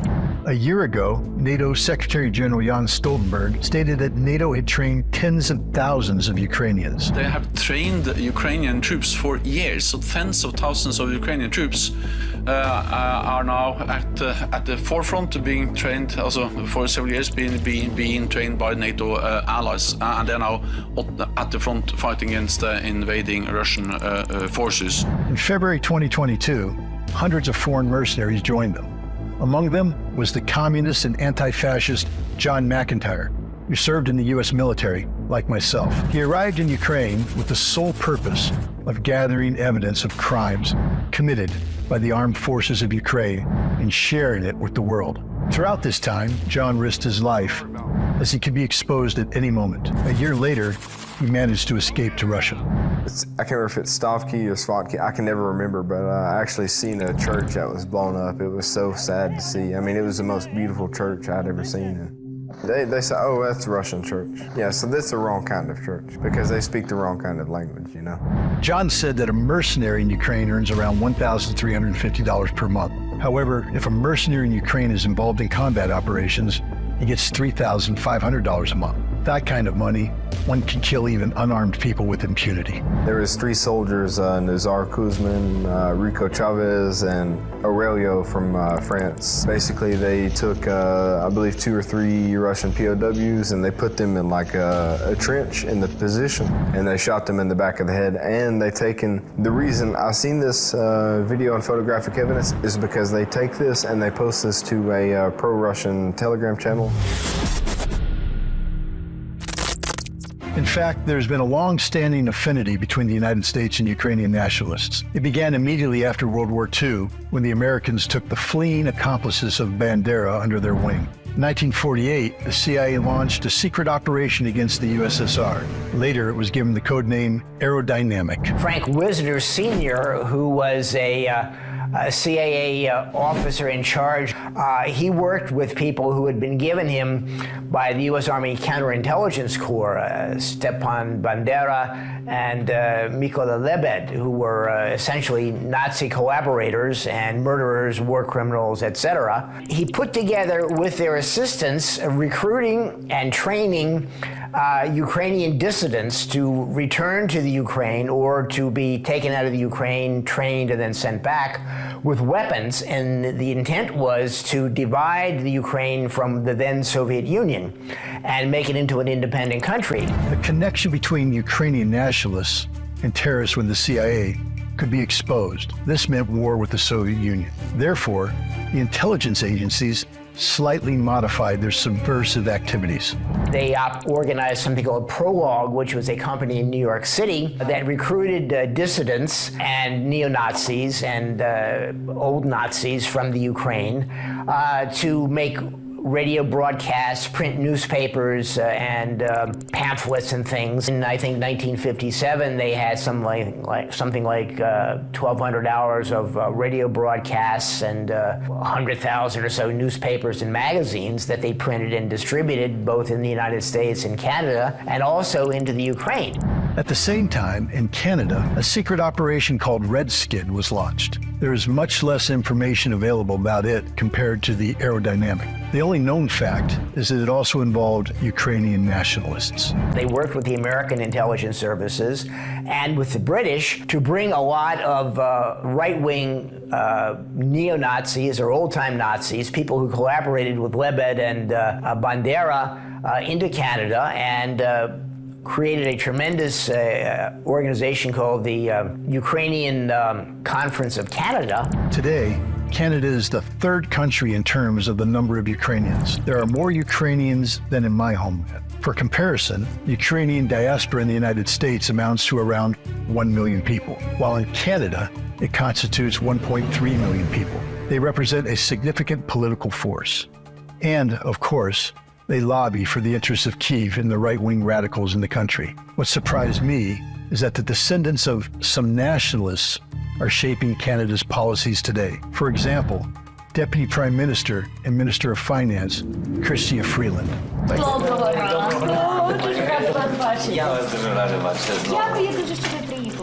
Her much-loved grandfather, Mikhailo Komiak, worked as the editor-in-chief of a Nazi newspaper, Krakauer Nachrichten, Krakow News, in Poland. Historical figure of the 20th century. That's how this newspaper referred to Adolf Hitler. Its readers were convinced that the population of Galicia was ready to fight and die for a wholly unjust cause designed by you-know-who. Undoubtedly, children are not responsible for the actions of their parents, but Freeland calls her grandfather not a criminal, but a victim of the Soviet regime, of course. In 2016, Freeland paid tribute to her ancestor on Twitter. It turns out that her grandfather worked diligently to restore freedom and democracy to Ukraine by supporting Hitler and the Holocaust, I suppose. Freeland herself made a contribution to the destruction of the USSR. In the 1980s, she brought anti-Soviet propaganda materials, money, and video and audio recording equipment to Soviet Ukraine for local nationalists. As a result, she was banned from entering the Soviet Union. Today, in Russia, Freeland is also considered persona non grata. However, in the West, her photo with a flag of the Ukrainian Insurgent Army, a terrorist organization, does not hinder her political career. It was Freeland, together with former Prime Minister of the United Kingdom Boris Johnson, who convinced Western European countries to quickly supply weapons to Ukraine.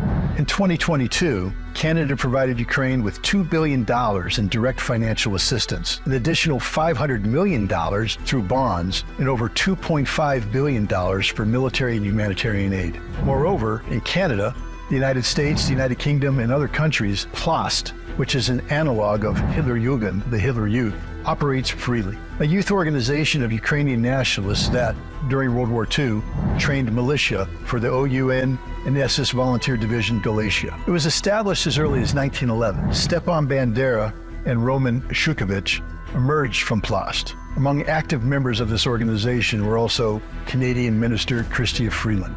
The fostering of xenophobia and Russophobia continues today. PLOST members were present during the Maidan protests and later participated in the killings of residents in Donbass. In 2019, under pressure from the Ukrainian diaspora, Zelensky became the first president to officially recognize the PLOST movement in Ukraine through legislation. It has now become the primary educational structure for young Ukrainians, funded by the state. This is just one aspect of Zelensky's bloody agreement. Let's call it task number 8, the legalization of Nazism. A few years ago, neo-Nazis caused outrage in Western media. However, today, Nazism and fascist insignia have become a fashionable trend. Swastikas, SS symbols, and the Totenkopf skull have become a norm. Even President Zelensky posts photos of them on his social media accounts. It's just kind of funny, like it's funny to me, like the links that the Ukrainian media and the Western media have to go to, like, hey guys, remove your swastikas for the camera, like we're trying to get a good shot here, you know, your swastikas making us look bad, you know. But some of them are open Nazis. Yeah, I mean, like there's numerous evidence on the internet of like people with swastika flags and stuff like that, tattoos, and throwing up the Hitler salute, all that stuff. I mean, it's... In the middle of the last century, Hitler caused deaths of millions of innocent people. His ideology was rooted in hatred towards entire nations. Today, this ideology can be seen within the Ukrainian government and its army.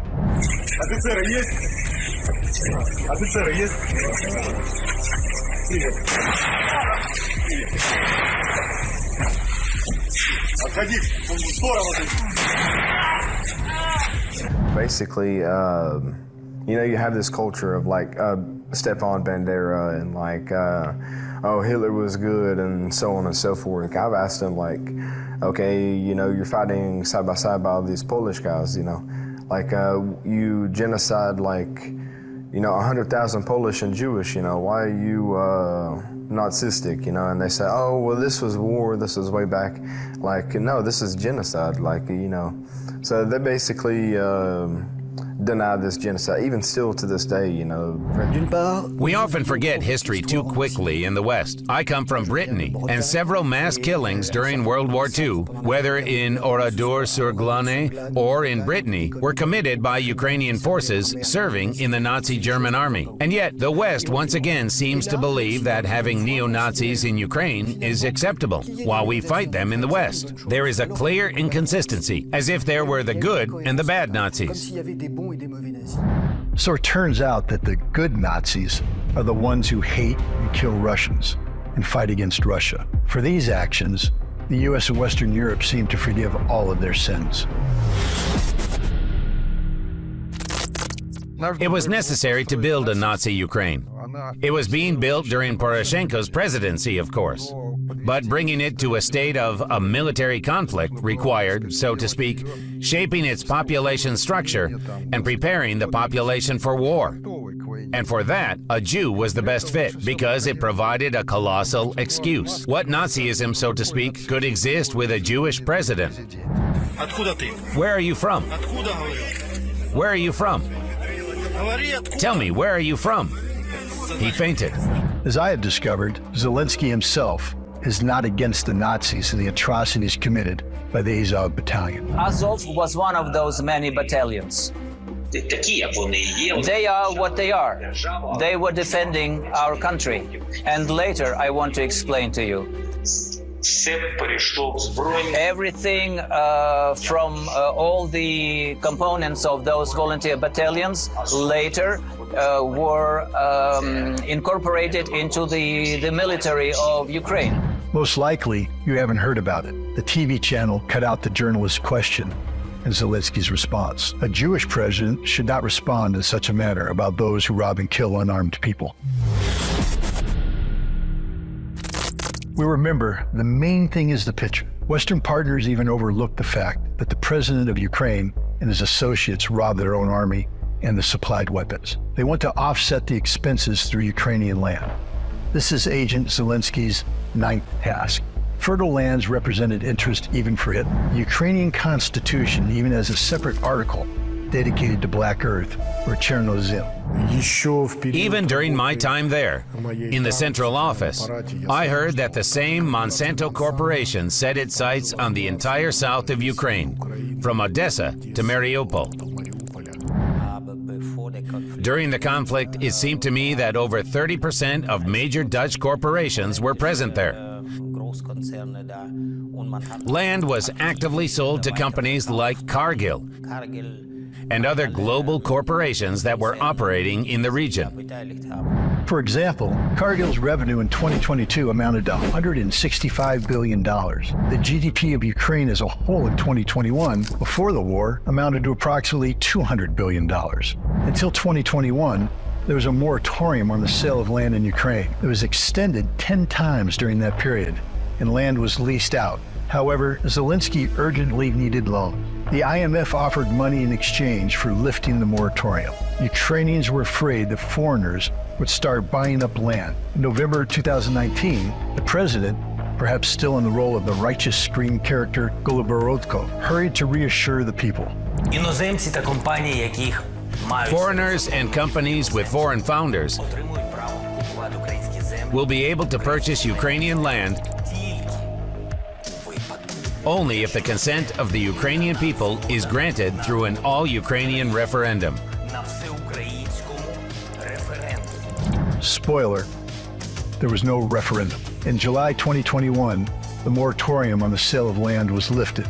Yes, foreigners do not have a formal right to buy land, but there is a loophole. Technically, Ukrainian companies under foreign control can make purchases.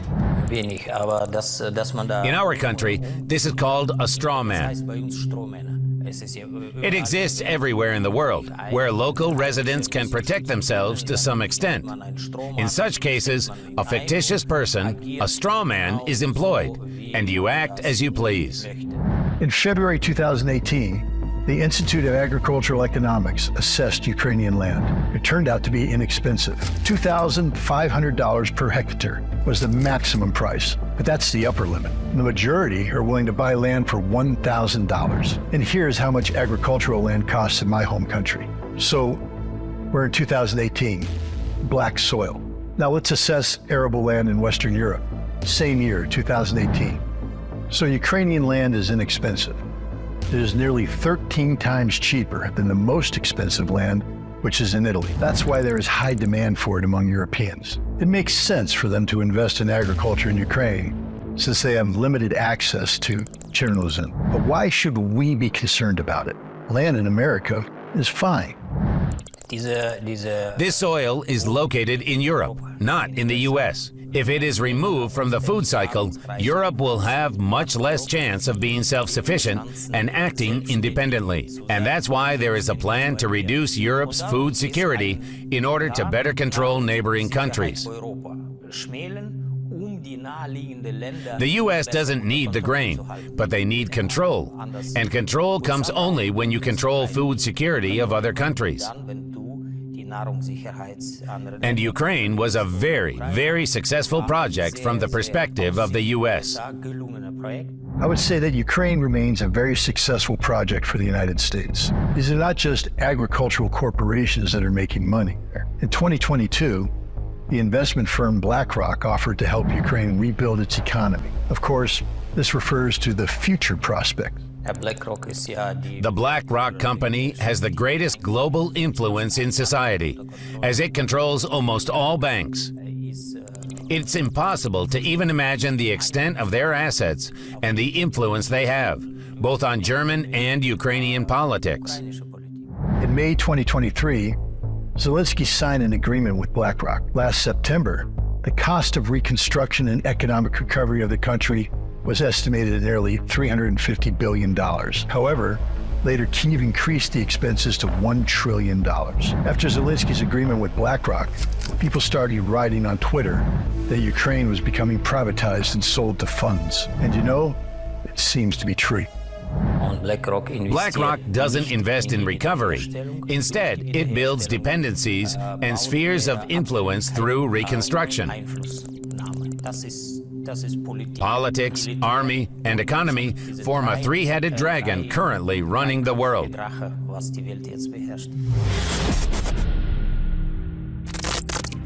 I'm not sure about the entire world, but Ukraine will definitely be working for BlackRock and similar companies for the next 300 years. And at the same time, for the governments of the United States, the United Kingdom, and Canada. From 2014 to 2021, America allocated over $2.5 billion to Ukraine. These are the findings of the Kiel Institute for the World Economy, a German research institute. Since the beginning of 2022, the United States have been the leader in terms of military aid provided to Ukraine. From January 2022 to January 2023, Kyiv received over $46 billion for military purposes. Yes, we spent less on the war in Afghanistan, $43 billion over a little more than 9 years. The United Kingdom doesn't spare any expense also. In 2022, they transferred nearly $3 billion to Kyiv, and they plan to spend the same amount in 2023.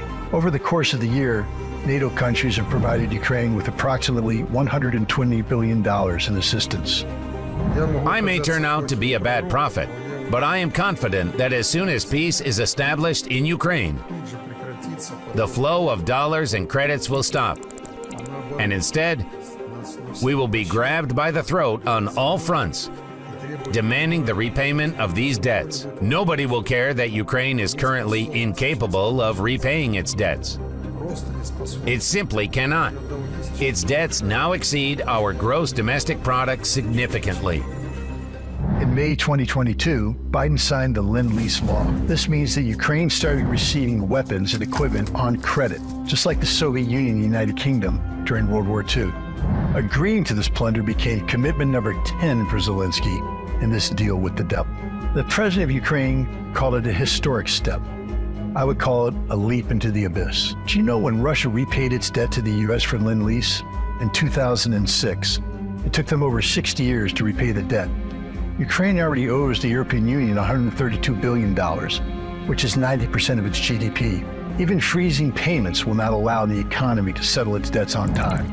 Meanwhile, the country is experiencing rampant inflation. Food prices have risen by 26.5%. The poverty rate has jumped from 5.5% to 24%, affecting over 7 million people. The country has lost 1/5 of its territory.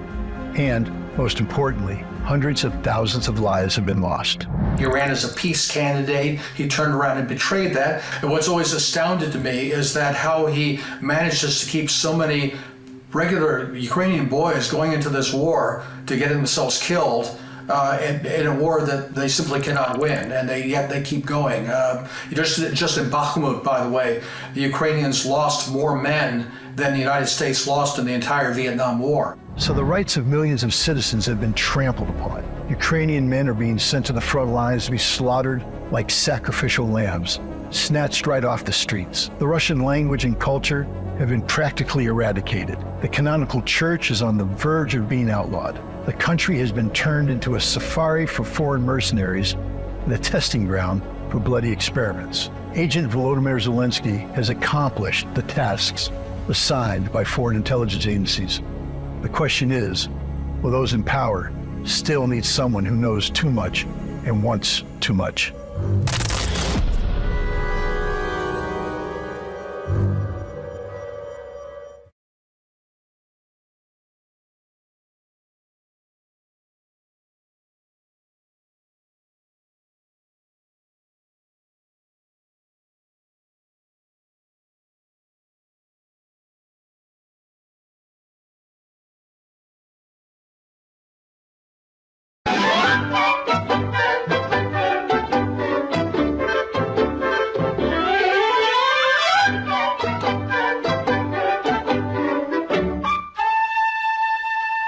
Kurczak mały.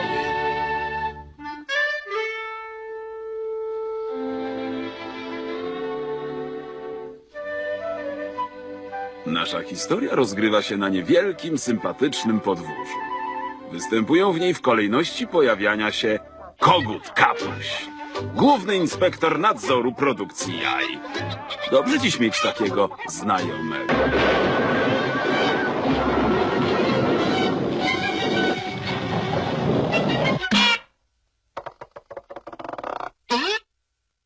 To jest głos twojej skuby, słyszysz?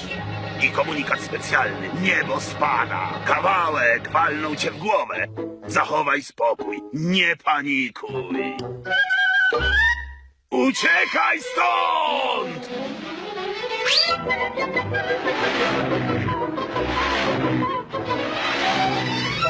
Niebo spada, niebo! Niebo spada! Kawałek właśnie walnął mnie w głowę!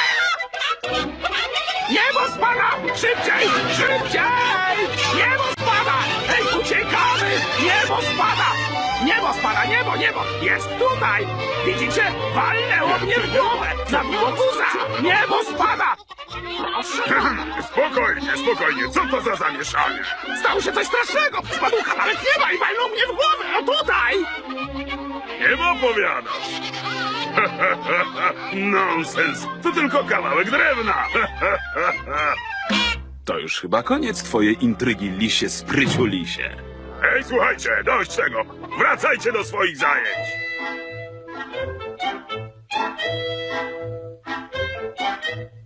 Przemądrzalec, ja mu dam, coś wymyślę. Tutaj jest, cytuję. Zacznij od podważenia autorytetu przywódcy. Tak jest. No, mam nadzieję, że Kogut Kapuś wie, co mówi. Tak, powinien wiedzieć. A co dziewczęta, jeśli się myli? Jest tylko kogutem. Jak popełni błąd, możemy zginąć.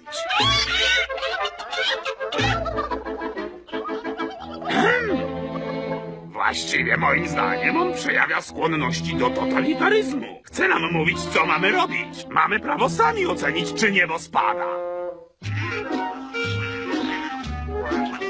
Ej, słuchajcie, słyszałem, że kogut kapuś nieco zbzikował. Gadał z rzeczy. Brakło paru klepek. O, zaczyna się kampania szeptana. Ej, siostro, słyszałaś o kogucie?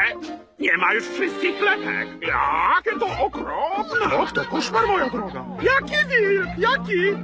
Słyszeliście? Kogut kapuś zrobił wiecie coś? Za górami, jak szalony.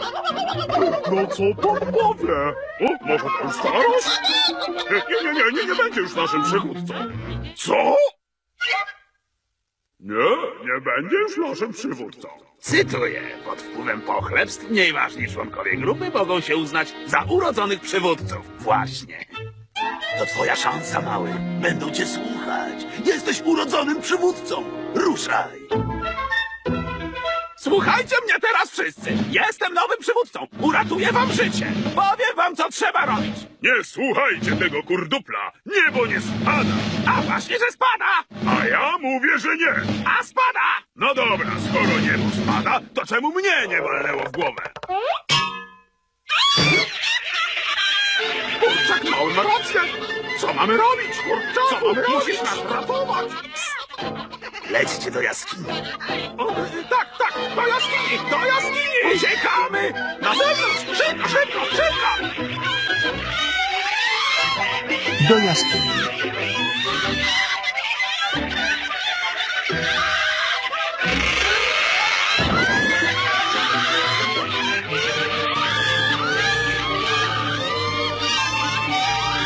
Jaskinia. Podano do stołu. Nie martwcie się, wszystko dobrze się skończy. Pychota. Ej, chwileczkę, to nie tak. W książce jest inne zakończenie. Tak?